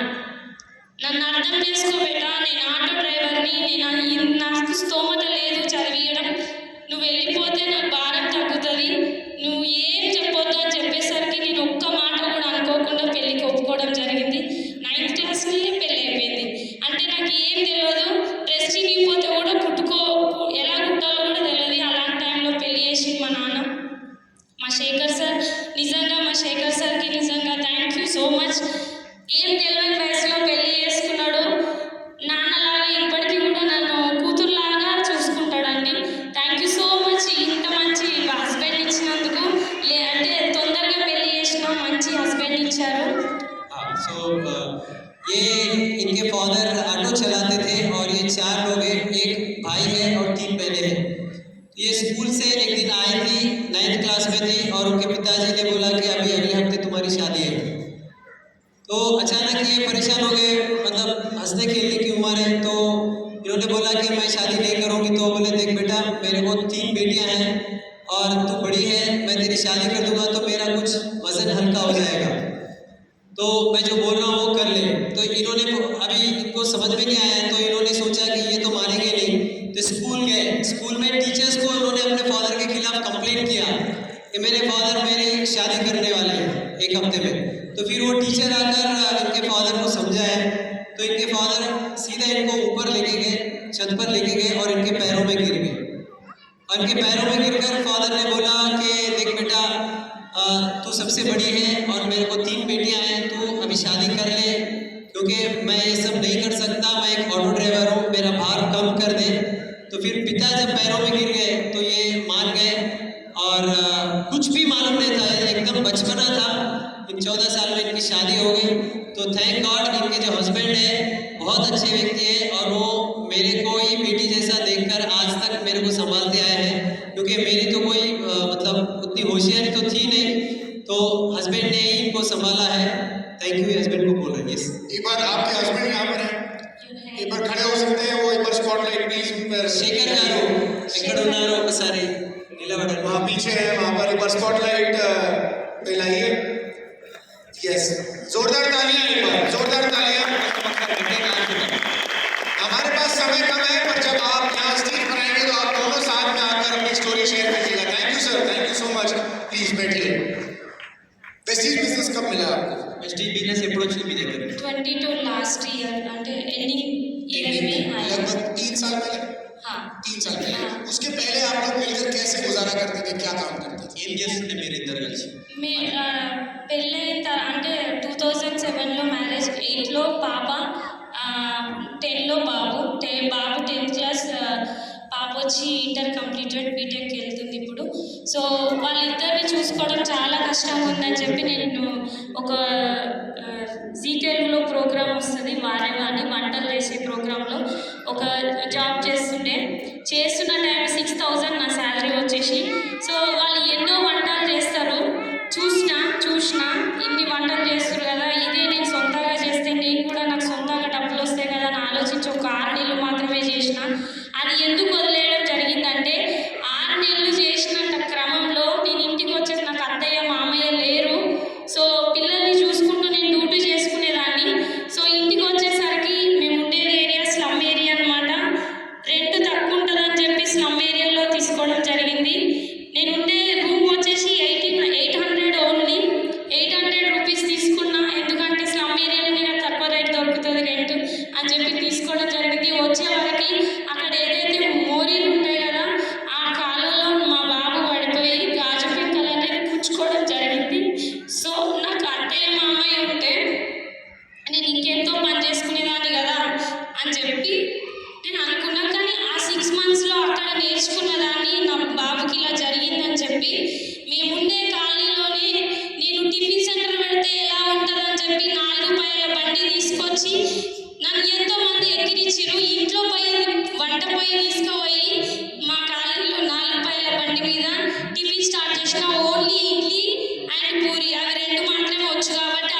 స్టార్ట్ చేసిన. ఆ రెండింటి నుంచి స్టార్ట్ చేసిన నేను 9 ఇయర్స్ కంప్లీట్ చేసి 9 ఇయర్స్ టిఫిన్ సెంటరు. ఆ బండి పెట్టడంలో హెల్ప్ చేసిన వ్యక్తి కూడా ఇక్కడే ఉండు అన్నయ్య. సో ఆ టిఫిన్ సెంటర్ పెట్టినాక 9 సంవత్సరాలల్లా నేను మా అత్తమామది ప్లాట్ ఉండడంతో ఇల్లు కట్టడానికి డబ్బులు లేకుండే. కానీ 9 ఇయర్స్ టిఫిన్ సెంటర్ రన్ చేస్తూ ఇప్పుడు నేను 3 ఫ్లోర్ బిల్డింగ్ కట్టుకోవడం జరిగింది. కానీ కట్టుకున్న వెంటనే చూడండి నాకు ఎంబడే లాక్డౌన్ వచ్చేసి నా టిఫిన్ సెంటర్ క్లోజ్, జీరో నా ఇన్కమ్, ఏమీ లేదు, ఏం చేయని దిక్కుదోచని పరిస్థితి. నా పిల్లలకి వాళ్ళకి ఏది అడిగితే అది ఫుడ్ పెట్టిన నేను ఈరోజు ఏం లేదు, రేషన్ బియ్యంతో వంట చేసి పెట్టడం జరిగింది. సో ఇల్లు కడితే ఖచ్చితంగా అప్పు అవుతుంది కదా, ఆ అప్పు తీర్చలేక చాలా అవస్థలు పడ్డాను. కానీ తర్వాత ఏం చేసిన అంటే నేను వంటలు చేస్తున్నా కదా అని చెప్పి అపార్ట్మెంట్ దగ్గరికి వెళ్ళి నా కాంటాక్ట్ నెంబర్ ఇవ్వడం జరిగింది. నా కాంటాక్ట్ నెంబర్ ఇవ్వడం ఎన్ఆర్ఐస్, అక్కడ నుంచి ఎన్ఆర్ఐస్ అంటే అమెరికాలో ఎక్కువ కరోనా స్ప్రెడ్ అవుతుందని చెప్పి వాళ్ళు రావడం, నా నెంబర్ తీసుకొని నాకు కాల్ చేయడం జరిగింది. कविता जी पर पॉज दीजिए ट्रांसलेशन। एक्चुअली ये क्योंकि इनका बैकग्राउंड बहुत डाउन था, तो ये एक स्लम एरिया में रह रहे थे और स्लम एरिया में 800 रुपये का छोटे से कमरे में ये दोनों रहते थे। इनका बेटा और बेटी हो गए थे, तो ये कहीं जॉब कर रही थी कुछ एक टीवी शो में जो पकवान का शो होता है। तो ये 6 महीने जॉब के लिए गई, तो वो इतनी गंदी नालियाँ वो स्लम एरिया में होती थी, तो ये जॉब को गई क्योंकि इनके सास ससुर तो है नहीं।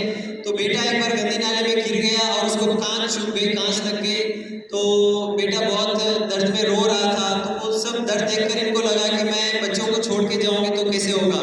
तो फिर उन्होंने डिसाइड किया कि क्योंकि वो पकवान वाले प्रोग्राम में थे, तो इन्होंने एक ठेला खरीदा और अपनी ही कॉलोनी में जो 4 पहिए का ठेला होता है वहाँ पर टिफिन सेंटर शुरू किया। एक इडली और पूरी ये बेचती थी। तो 9 साल वो काम किया। एक पुरानी ज़मीन थी सास ससुर की, वहाँ पे इन्होंने एक घर बनाया लोन पर। लेकिन वो सब अच्छा चल रहा था, लॉकडाउन में सब जीरो हो गया, क्योंकि लॉकडाउन में सब कुछ बंद हो गया। तो अब ये हर प्रॉब्लम यानी सारे तरीके के प्रॉब्लम शुरू हो गए, खाने के लाले पड़ गए। तो गवर्नमेंट से जो फ्री चावल मिलता है, राशन का जो चावल मिलता है, वो उससे ये गुजारा कर रहे थे। ऐसा ये समय चल रहा था। तो कर्जे भी बहुत हो गए थे क्योंकि घर भी बनाया और कुछ काम तो अभी चल रहा नहीं था, तो कर्जे बढ़ते गए और खाने के लिए वो गवर्नमेंट वाला चावल ही खा रहे थे। तो ఇప్పుడు ఫెస్టిజ్ ఎట్లా దొరికింది మీకు? आपकी एक वीडियो हमारे पास है, कंसोल आपकी एक वीडियो हमारे पास है, प्लीज उसे रेडी कर लीजिए। సో क्या ये वीडियो पहले देख सकते हैं? ये कविता जी का वीडियो है, प्ले कीजिए। ఎట్లా చేస్తారా తెలియదని ఒకసారి మందని చాలా చాలా నేర్చుకుంటారు వద్దాడు.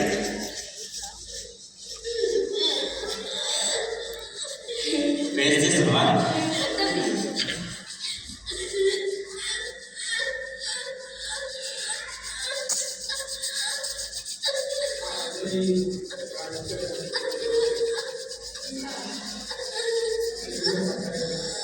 Thank you. कविता जी ये प्रॉब्लम आपको कब हुई? ఈ ప్రాబ్లం మీకు ఎప్పుడైంది?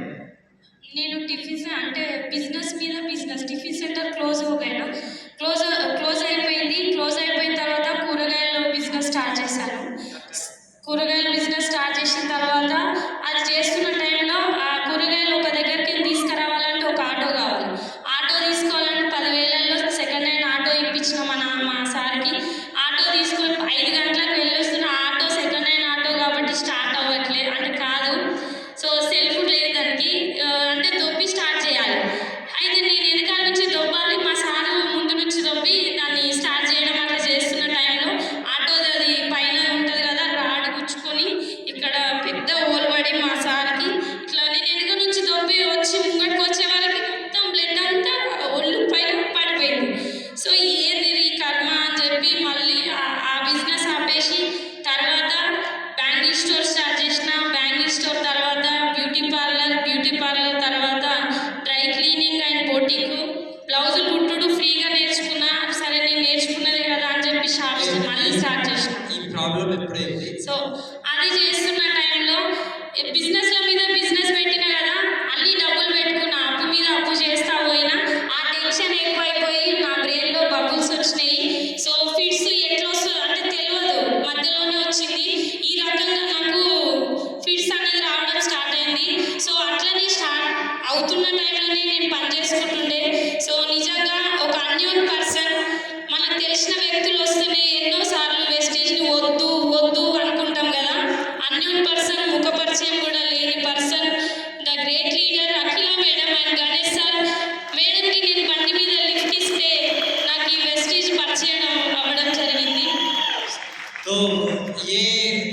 कोरोना में ये बहुत प्रॉब्लम हो गया था, तो टिफिन सेंटर बंद हो गया, तो फिर इन्होंने सब्जी का व्यापार शुरू किया। तो सब्जी वहाँ मार्केट से लेके आना, मंडी से लेके आना, तो उसके लिए फिर ऑटो चाहिए, तो सेकेंड हैंड ऑटो इन्होंने खरीदा और वो माल लाद कर जा रहे थे, तो ऑटो खराब हो गया था, तो वो ढकल रहे थे, तो उनके हस्बैंड को रॉड लग गया, यहाँ पे होल पड़ गया, पूरा खून खून हो गया, तो वो टेंशन हो गया, तो फिर वो बिजनेस छोड़ दिया। फिर उसके बाद वो लेडीज एम्पोरियम का उन्होंने काम शुरू किया, स्टिचिंग का काम शुरू किया, और उसके बाद उन्होंने ब्यूटी पार्लर का काम शुरू किया, तो ये सब ड्राई क्लीनिंग का काम शुरू किया, यानी इतने सारे बिजनेसेस, और हर बार ये कर्जा ले लेके बिजनेस शुरू कर रहे थे। तो कर्जे के स्ट्रेस से इनको वो ब्रेन में कुछ ऐसे बबल्स आ गए और इनको फिट्स आना शुरू किया। तो ये ऐसे फिट्स होते थे, फिर भी ये काम कर रहे थे। तो ऐसे सिचुएशन में इन्होंने एक लेडी को, एक मैडम को इन्होंने लिफ्ट दिया गाड़ी में, और वो अननोन मैडम, वो अखिला मैडम और गणेश सर है, उन्होंने इनको वेस्टेज बताया। पारस पत्थर मिल गया। एक बार खड़े होंगे अखिला जी और गणेश जी, यहाँ पर है अखिला मैडम, हाँ वहाँ पीछे बैठे, जोरदार तालियां। मैडम बहुत सारी इंडिया क्लास में आप देख रहे हैं बाहर में, पहले उनको खड़े होने दीजिए एक बार। अच्छा यहाँ पर ओके, स्पॉटलाइट आया, इधर इधर पीछे नहीं है, इधर देखिए, इधर। वेरी नाइस, जोरदार तालियां ऐसे पारस पत्थरों के लिए जिन्होंने लोहे को छुआ और आज वो स्टेज पर है। ये ताकत है डायरेक्ट सेलिंग की दोस्तों। किसी ने किसी की जिंदगी छुई, आज वो मंच पर ला दिया हमको, वो उनका कितना धन्यवाद करें उतना कम होगा। मैं कविता जी जानना चाहूंगा कि फिर उसके बाद वेस्टेज बिजनेस आपको मिल गया, आपने कैसे शुरुआत करी, क्या चैलेंजेस आए, थोड़ा शॉर्ट में बताइए, ऑलरेडी टाइम हो चुका है। సో మీకు వెస్టీజ్ బిజినెస్ వచ్చిన తర్వాత మీకు ఏం ప్రాబ్లమ్స్ వచ్చినాయి, ఎట్లా స్టార్ట్ చేసినప్పుడు, ఎట్లా బిజినెస్ ని బిల్డ్ చేసినప్పుడు?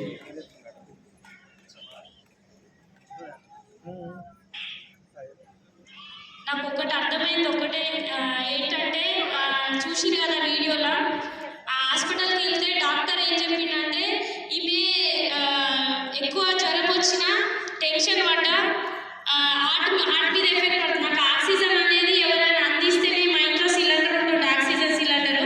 డాక్టర్ చెప్పిన కాడ నుంచి వీడియో ఎందుకు తీసుకున్నామంటే, మీరు చెప్పేది ఏం అర్థమైంది లేదు, ఫిట్స్ అంటే నువ్వు వస్తుంది కదా, ఆ ఫిట్స్ కాదు. సో ఈసారి మీకు ఫిట్స్ వచ్చినప్పుడు వీడియో తీసుకురండి అని డాక్టర్ చెప్పడం జరిగింది. సో అందుకని ఆ వీడియో నా దగ్గర ఉండడం జరిగింది. సో ఆ వీడియో చూపించిన తర్వాత డాక్టర్ ఏమన్నాడంటే, ఎంఆర్ఐ స్కానింగ్ తీసిన తర్వాత జ్వరం వచ్చిన, టెన్షన్ పడ్డా, హార్ట్ మీద ఎఫెక్ట్ పడుతుంది, టెన్షన్ పడకుండా, జ్వరం రాకుండా జాగ్రత్తగా చూసుకోండి అని మా సార్కి చెప్పిండు. సో బ్రతకడం కూడా కష్టం, ఎక్కువ హార్ట్ బ్రేక్ అయిపోతే ఛాన్సెస్ కూడా ఉంటుందని చెప్పడం జరిగింది. సో కాబట్టి నాకు 1500 mg టాబ్లెట్ ఇస్తుండే, వేసుకున్నా అని చెప్పి పక్కన పడేసి నేను పని చేసుకుంటుండే, ఎందుకంటే అది వేసుకుంటే నిద్రనే, ఇంకా మొత్తం నిద్రలోకి వెళ్ళిపోతుండే. సో అలాంటి టైంలో నాకు వెస్టీజ్ ఆపర్చునిటీ అఖిల మేడం ద్వారా రావడం, నిజంగా ఫస్ట్ ఎఫ్ఆర్ఎంకి నేను ఇదే మీటింగ్కి వచ్చాను. ఈ మీటింగ్కి వచ్చినప్పుడు నాకు ఏమీ తెలియదు, వెస్టీజ్ లోగో కూడా చూడలేదు, డైరెక్ట్ ఎఫ్ఆర్ఎంకి వచ్చిన. ఎందుకంటే బిజినెస్ చేసి చేసి అలసిపోయినా కదా, ఏ పుట్టలో ఏ బాగుందా అని చెప్పి, ఇందులో కూడా ఏమన్నా ఉందేమని తెలుసుకోనికి వచ్చిన. నేను ఏ ప్రోడక్ట్ యూజ్ చేయాలి, ఏది చూడలేదు. సో చూసిన సంధ్యా మేడంని చూసిన బ్లేజర్లో, సంధ్యా మేడం లాగా ఎట్లా అయితే బ్లేజర్లో సంధ్యా మేడంని చూసిన, నేను అట్లనే కావాలని డ్రీమ్ చేసిన. నెక్స్ట్ ఎఫ్ఆర్ఎం వరకు డైమండ్ డైరెక్ట్ కంప్లీట్ చేసుకొని, 1 లక్ష ఇన్కమ్ తీసుకొని, 14 లక్షల వరకు కార్ తీసుకొని నేను ఇక్కడికి రావడం జరిగింది. ये इनको जो फिट्स आ रहे थे, तो फिट से उनको हार्ट का प्रॉब्लम भी आने के चांसेस थे। तो हार्ट का अगर प्रॉब्लम आया तो हार्ट फेल हो सकता है, तो उसके लिए इनको बहुत सारी दवाइयाँ दी जाती थी। ये कंटिन्यूसली सो जाते थे, तो मैं सो जाऊंगी इसके लिए फिर ये कुछ तो काम कर रहे थे। जब मैडम से जब मुलाकात हुई, तो इनको वेस्टीज का भी पता नहीं है, लोगो नहीं देखा, कोई प्रोडक्ट नहीं देखा, कुछ नहीं मालूम। तो यहाँ पे डायरेक्टली उनको एफआरएम में बिठाया गया, उनको कुछ भी नहीं मालूम, किडनैप कर दी। हाँ। तो मैडम ने उनको प्रमोट किया, तो मैं इतने बिजनेस करे ना, चलो ये भी देख के आती हूँ। कहाँ पे क्या मिलेगा पता नहीं। और यहाँ पे उन्होंने उनकी अपलाइन जो संध्या मैडम है उनका रिकॉग्निशन देखा और वो जिस तरीके से वो पहनती है तो यहाँ पे ड्रीम लिया। और पहली बार जब आई थी कुछ पता नहीं था और जब अगले FRU में आए थे वो डायमंड डायरेक्टर 1 लाख का इनकम और कार अचीवर बन चुके थे। प्रोडक्ट ने काम किया या ड्रीम ने काम किया? ప్రొడక్ట్ పనిచేసిందా డ్రీమ్ పనిచేసిందా? आपका चेक हाईएस्ट चेक कितना रहा? 1,24,200. 1.25 लाख रुपए महीने की इनकम। 1,25,000 రూపాయల income. Thank you so much. जोरदार ताली एक बार सारे पैनलिस्ट के लिए। हमारे पास समय हो गया है और मैं रिक्वेस्ट करूंगा कि ये चेयर्स यहाँ से अब हटा दें, चेयर्स हटा दें यहाँ से। भरोसा हुआ? कहीं जाने की जरूरत नहीं है, ये बहुत बड़ा सरप्राइज बाकी है। बैठ जाइए वापस। ఎక్కడ పోవాల్సిన అవసరం లేదు, ఎక్కడున్నా వాళ్ళు అక్కడనే కూర్చోండి, మీకు ఒక సర్ప్రైజ్ ఉంది ఇప్పుడు। इस फैमिली यूनियन का सबसे बड़ा सरप्राइज बाकी है अभी, जो अभी खुलने वाला है। बैठ जाइए और मैं कुछ कहूँ उससे पहले। बैठिए। कल सर मैं बात कर रहा था सांता क्लॉज की। किसी की जिंदगी में अकेला सांता क्लॉज बन के आए, किसी की जिंदगी में सलीम। और ये सांता क्लॉज नहीं तो और कौन हो सकते हैं? इससे बढ़िया जिंदगी और कौन दे सकता है और कौन बता सकता है? आप ही सांता क्लॉज हैं। न जाने कितनी जिंदगी छुएंगे। वो सिर्फ 25 दिसंबर को आता है और आप 365 दिन काम करते हैं सांता क्लॉज बन के। क्रिसमस दादा। किसमें दादा? चलो भाई, सबसे इम्पोर्टेंट पॉइंट ये है कि अब आपको लगता है कि ये फैमिली रियूनियन से लोगों की जिंदगियां बदल रही हैं? बोलो भाई, बोलो। जब तक ट्रांसलेशन हो रहा है तब तक मैं सारे ड्यू सीरीज से रिक्वेस्ट करूंगा कि वो स्टेज पर आ जाए। సో మీకు అనిపిస్తుందా ఈ ప్రోగ్రామ్ FRU వల్ల జీవితాలు మారుతున్నాయని మీకు అనిపిస్తుందా? और जितने ड्यू सीरीज, अगर आपको लगता है कि ऐसे जिंदगी बदल रही है, आपको अगर लगता है कि काश मैं अपने साथ 20 लोगों को और लेके आ जाता तो शायद उनकी जिंदगी बदल जाती और आपका बिजनेस न जाने कहाँ पहुंच जाता। ऐसा लग रहा है आपको? अगर ऐसा लग रहा है तो अब तो FRU अगले साल आएगा 2027 में, तो 2027 तक आपको इंतजार करना पड़ेगा। इसलिए कहा था पहले कि भाई थोड़ा काम कर लो, थोड़ी मेहनत कर लो, थोड़ा और प्रमोशन कर लो, कुछ लोगों को और साथ लेके आ जाओ। लेकिन शायद आप ना समझे, लेकिन एक बात और कहता हूँ कि 2026 में कुछ अगर बहुत बड़ा काम करना है और आपको लगता है कि हम बहुत बड़ा कर सकते हैं तो अभी आपके पास एक मौका और है। आप उस मौके को लेने को तैयार हैं? ऐसे ढीले नहीं। बोलो भाई, चलो बोलो ना खाए। ఇప్పుడు చాలా మందికి అనిపిస్తుందా అరే నేను ఇంకా కొంత ఎక్కువ మందికి తీసుకొస్తే ఇక్కడ బాగుంటుండే అని అనిపిస్తుందా? ఎంతమందికి అనిపిస్తుంది? కానీ ఇప్పుడు సమయం అయితే పోయింది కదా, ఈ సంవత్సరం ఓకే 2026 అయితే FRU పోయింది, కానీ మీ గురించి సర్ప్రైజ్ ఒకటి భయ్యా ఇస్తున్నారు. ఓకే, ఇంకొక మీకు ఛాన్స్ ఉన్నది, అది ఇప్పుడు చెప్పబోతున్నారు. अगर 2026 में एक FRU और हो तो आप 10 लोगों को लाने को तैयार हो? ఒకవేళ ఇదే సంవత్సరంలో ఇంకొక FRU ఉంటే ఇంకా 10 మందికి తీసుకురాగలుగుతారా? कोई स्टेज का कोई चक्कर है? ఇప్పుడు ఇది దూరం ఉన్నది అని అట్లా అనిపిస్తుందా? చాలా దూరం ఉంది. नो, क्योंकि जिसको मंदिर दूर लगता है उसे समझना नरक पास में है, और जिसको FRU दूर लगता है समझना उसकी गरीबी पास में है। ఎవరికైతే మందిరం దూరం అనిపిస్తుంది వాళ్ళకు నరకం దగ్గర ఉంటుంది. అండ్ ఎవరికైతే FRU దూరం అనిపిస్తుంది వాళ్ళ దగ్గర మీద తరం అనేది తక్కువ దగ్గరనే ఉంటుంది. అర్థమైందా? अगर आप अपने साथ 20 लोगों को लेकर अगले 2026 के FRU में लेकर आ गए, एक और जो इसके बाद है, तो समझ लेना कितने अपने महीने की इनकम हो सकती होगी 2026 में, जो 20 लोगों को लेकर अगले FRU में आ जाए। 1 से 2 लाख, 2 लाख, 1.5 से 2 लाख रुपए महीने की इनकम अगर आपको चाहिए 2026 में, तो आप अगला जो FRU बचा है 2026 का, उसे 20 लोगों को लेके आ सकते हैं। चाहिए इनकम? आवाज कमजोर हो गई है। ఒక 20 మందికి మీరు ఇట్లాంటివి మీటింగ్కి తీసుకొస్తే రాబోయే సంవత్సరం లోపలే మీ ఇన్కమ్ 1 నుంచి 2 లక్షలు కావచ్చు అని అంటున్నారు. మీకు అర్థమైందా? సో దాని గురించి తయారున్నారా? तो मजे की बात यह है कि अब जो एफआरयू है इसके बाद का वो हैदराबाद में नहीं है, वो है दिल्ली में।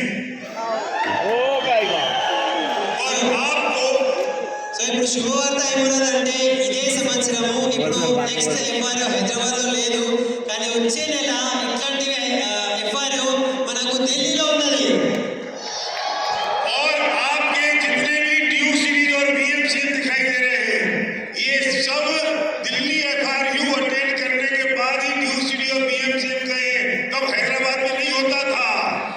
ఇక్కడ మీకు ఎవరైతే ఆల్ డ్యూ సిటీస్ విఎంసీఎంస్ కనిపిస్తున్నారు కదా, వీళ్ళందరూ ఢిల్లీ పోయినరు, అక్కడ వాళ్ళు డిసైడ్ చేసుకొని అక్కడ నేర్చుకొని వాళ్ళు డ్యూ సిటీ అయినారు. అప్పుడు హైదరాబాద్ లో మీటింగ్ లేకుండే. और अगर आपको दिल्ली के एफआरयू के लिए किलर प्रमोशन मिल जाए जो मेरी टीम ने आज तक के इतिहास में कभी नहीं दिया, अगर ये मिल जाए तो आप दिल्ली आने को तैयार हैं? सोच लो ठाकुर, सोच लो, अभी भी मैं कह रहा हूँ, किलर प्रमोशन मिल जाए। ఒకవేళ మీకు ఒక కిల్లర్ ప్రమోషన్ ఒక ఆఫర్ మీకు విన్నింగ్ టీం వాళ్ళు ఇస్తే అక్కడ ఢిల్లీ ఎఫ్ఆర్యూ రావడానికి మీరు తయారుంటారా? ఒక మంచి ఆఫర్ ఇస్తే తయారుంటారా రావడానికి? ये जितने लोग मंच पर खड़े हैं, क्या आपने इनकी लाइव स्टाइल वीडियो देखी है? आवाज नहीं है। ఇంతమంది ఇక్కడ నిలబడి ఉన్నారు కదా, వాళ్ళ యొక్క మీరు ప్రొఫైల్ వీడియోస్ చూశారు కదా. क्या इनके जैसी जिंदगी चाहिए? వీళ్ళ లెక్క జీవితం కావాలి కదా. इन सबकी जिंदगी दिल्ली एफआरयू में बदली है, आगे नहीं। వీళ్ళందరి యొక్క జీవితాలు ఢిల్లీ ఎఫ్ఆర్యూలోనే మారినాయి, ఇక్కడ కాదు. तो अगर आप इनकी जैसी जिंदगी चाहिए तो दिल्ली फैमिली रियूनियन में आपको आना होगा। क्या दिल्ली दूर है? ఇప్పుడు వీళ్ళ లెక్క మీకు జీవితాలు మారాలి, వీళ్ళ లెక్క మీరు కూడా కావాలంటే మీరు ఢిల్లీ ఎఫ్ఆర్యూకి రావాలి. అది దూరం అనిపిస్తుందా? अगर आपके पास फोन आए कि आपके सगी बहन अगर दिल्ली में बहुत बीमार है तो आप तुरंत जाएंगे कि नहीं जाएंगे, या बोलेंगे दिल्ली दूर है? ఒకవేళ మీ చెల్లెకి చాలా ఆరోగ్యం బాగాలేదు అని ఫోన్ వస్తే ఆమె ఢిల్లీలో ఉన్నదంటే మీరు ఇది ఢిల్లీ చాలా దూరం అని చెప్తారా? చెప్తారా? आपके अपने सपने बीमार पड़े, మీ మీ మీ కళలు కూడా చాలా వ్యాధిలో కూడి ఉన్నది, దానికి కూడా రోగం వచ్చి ఉన్నది. और उनके इलाज के लिए आपको दिल्ली जाना है, तो क्या आपकी दिल्ली दूर है? సో దానికి మీకు నివారణ కావాలంటే ఢిల్లీ రావాల్సిందే మీరు. और अब आपको अकेले नहीं जाना है, आपको उन सब बीमारों को लेकर जाना है जिनके अपने सपने बीमार पड़े हैं, क्योंकि अब हैदराबाद में नहीं हो रहा है फैमिली रियूनियन, अब दिल्ली में हो रहा है। तो उन लोगों को लेकर पारस पत्थर बनकर दिल्ली जाना है, ताकि आप पारस पत्थर जिसको छुएंगे वो सोना बन जाएगा दिल्ली आकर। ఎస్, పారస్ పత్థర్ అంటే ఒక రాయి ఉంటుంది, అది ఇనుముకి టచ్ చేయగానే అది బంగారం లాగా మారిపోతుంది. సో అట్లాంటివి రాయి మీరు కావాలి, మీరు కూడా పారస్ పత్థర్ కావాలి. సో ఆ 20 మందికి ఎవరైతే కళలు నిజం చేసుకోవాలని వాళ్ళు అనుకుంటున్నారు, వీళ్ళ లెక్క జీవితం కావాలని అనుకుంటున్నారు, ఆ 20 వ్యక్తులకు తీసుకొని మీరు అక్కడ ఢిల్లీ ఎఫ్ఆర్యూకి రావాలి, మీరు పారస్ పత్థర్ కావాలి. तैयार है? अपनी जगह पे खड़े हो जाएं, क्योंकि एक बहुत बड़ा सरप्राइज మీ ప్లేస్ లో నిలబడండి, ఒక సర్ప్రైజ్ మీ గురించి ఇక్కడ ఉన్నది.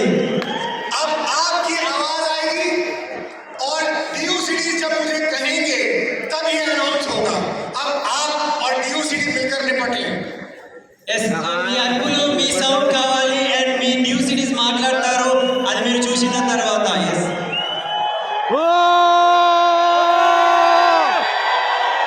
సౌండ్ రావండి.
20 लोगों को लेकर आ सकता है, क्योंकि फैमिली रियूनियन ने आपकी जिंदगी को छुआ है, अब दूसरों की जिंदगी को छूने का काम आपको करना है।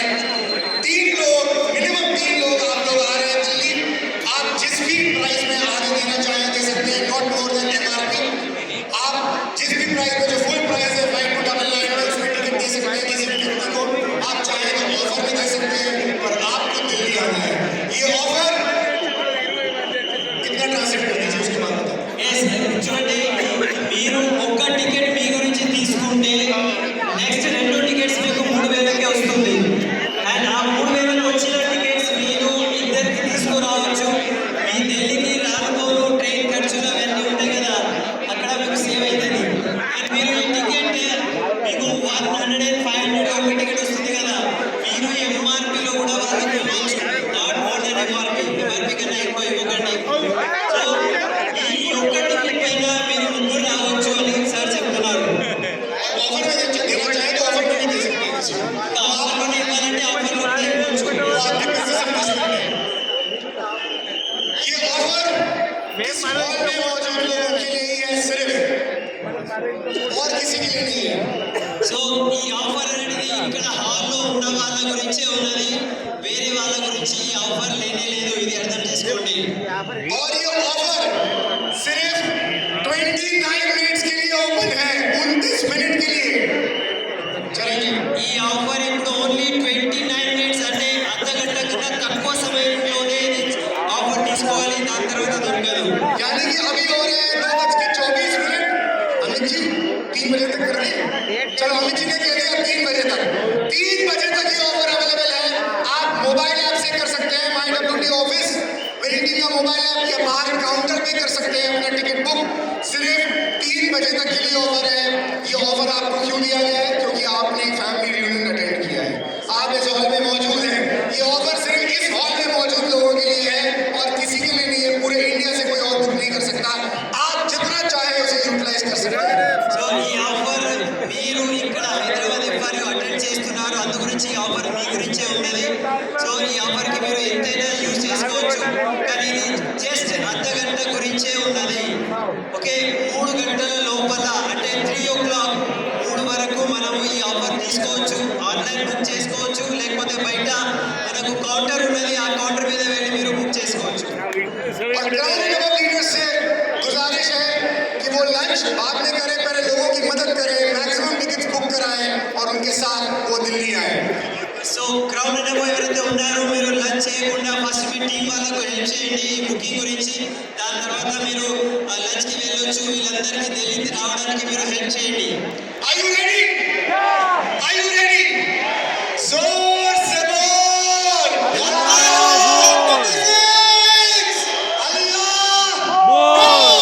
See you. Okay, thank you so much. Thank you everybody. Thank you. Are you ready? Siddharth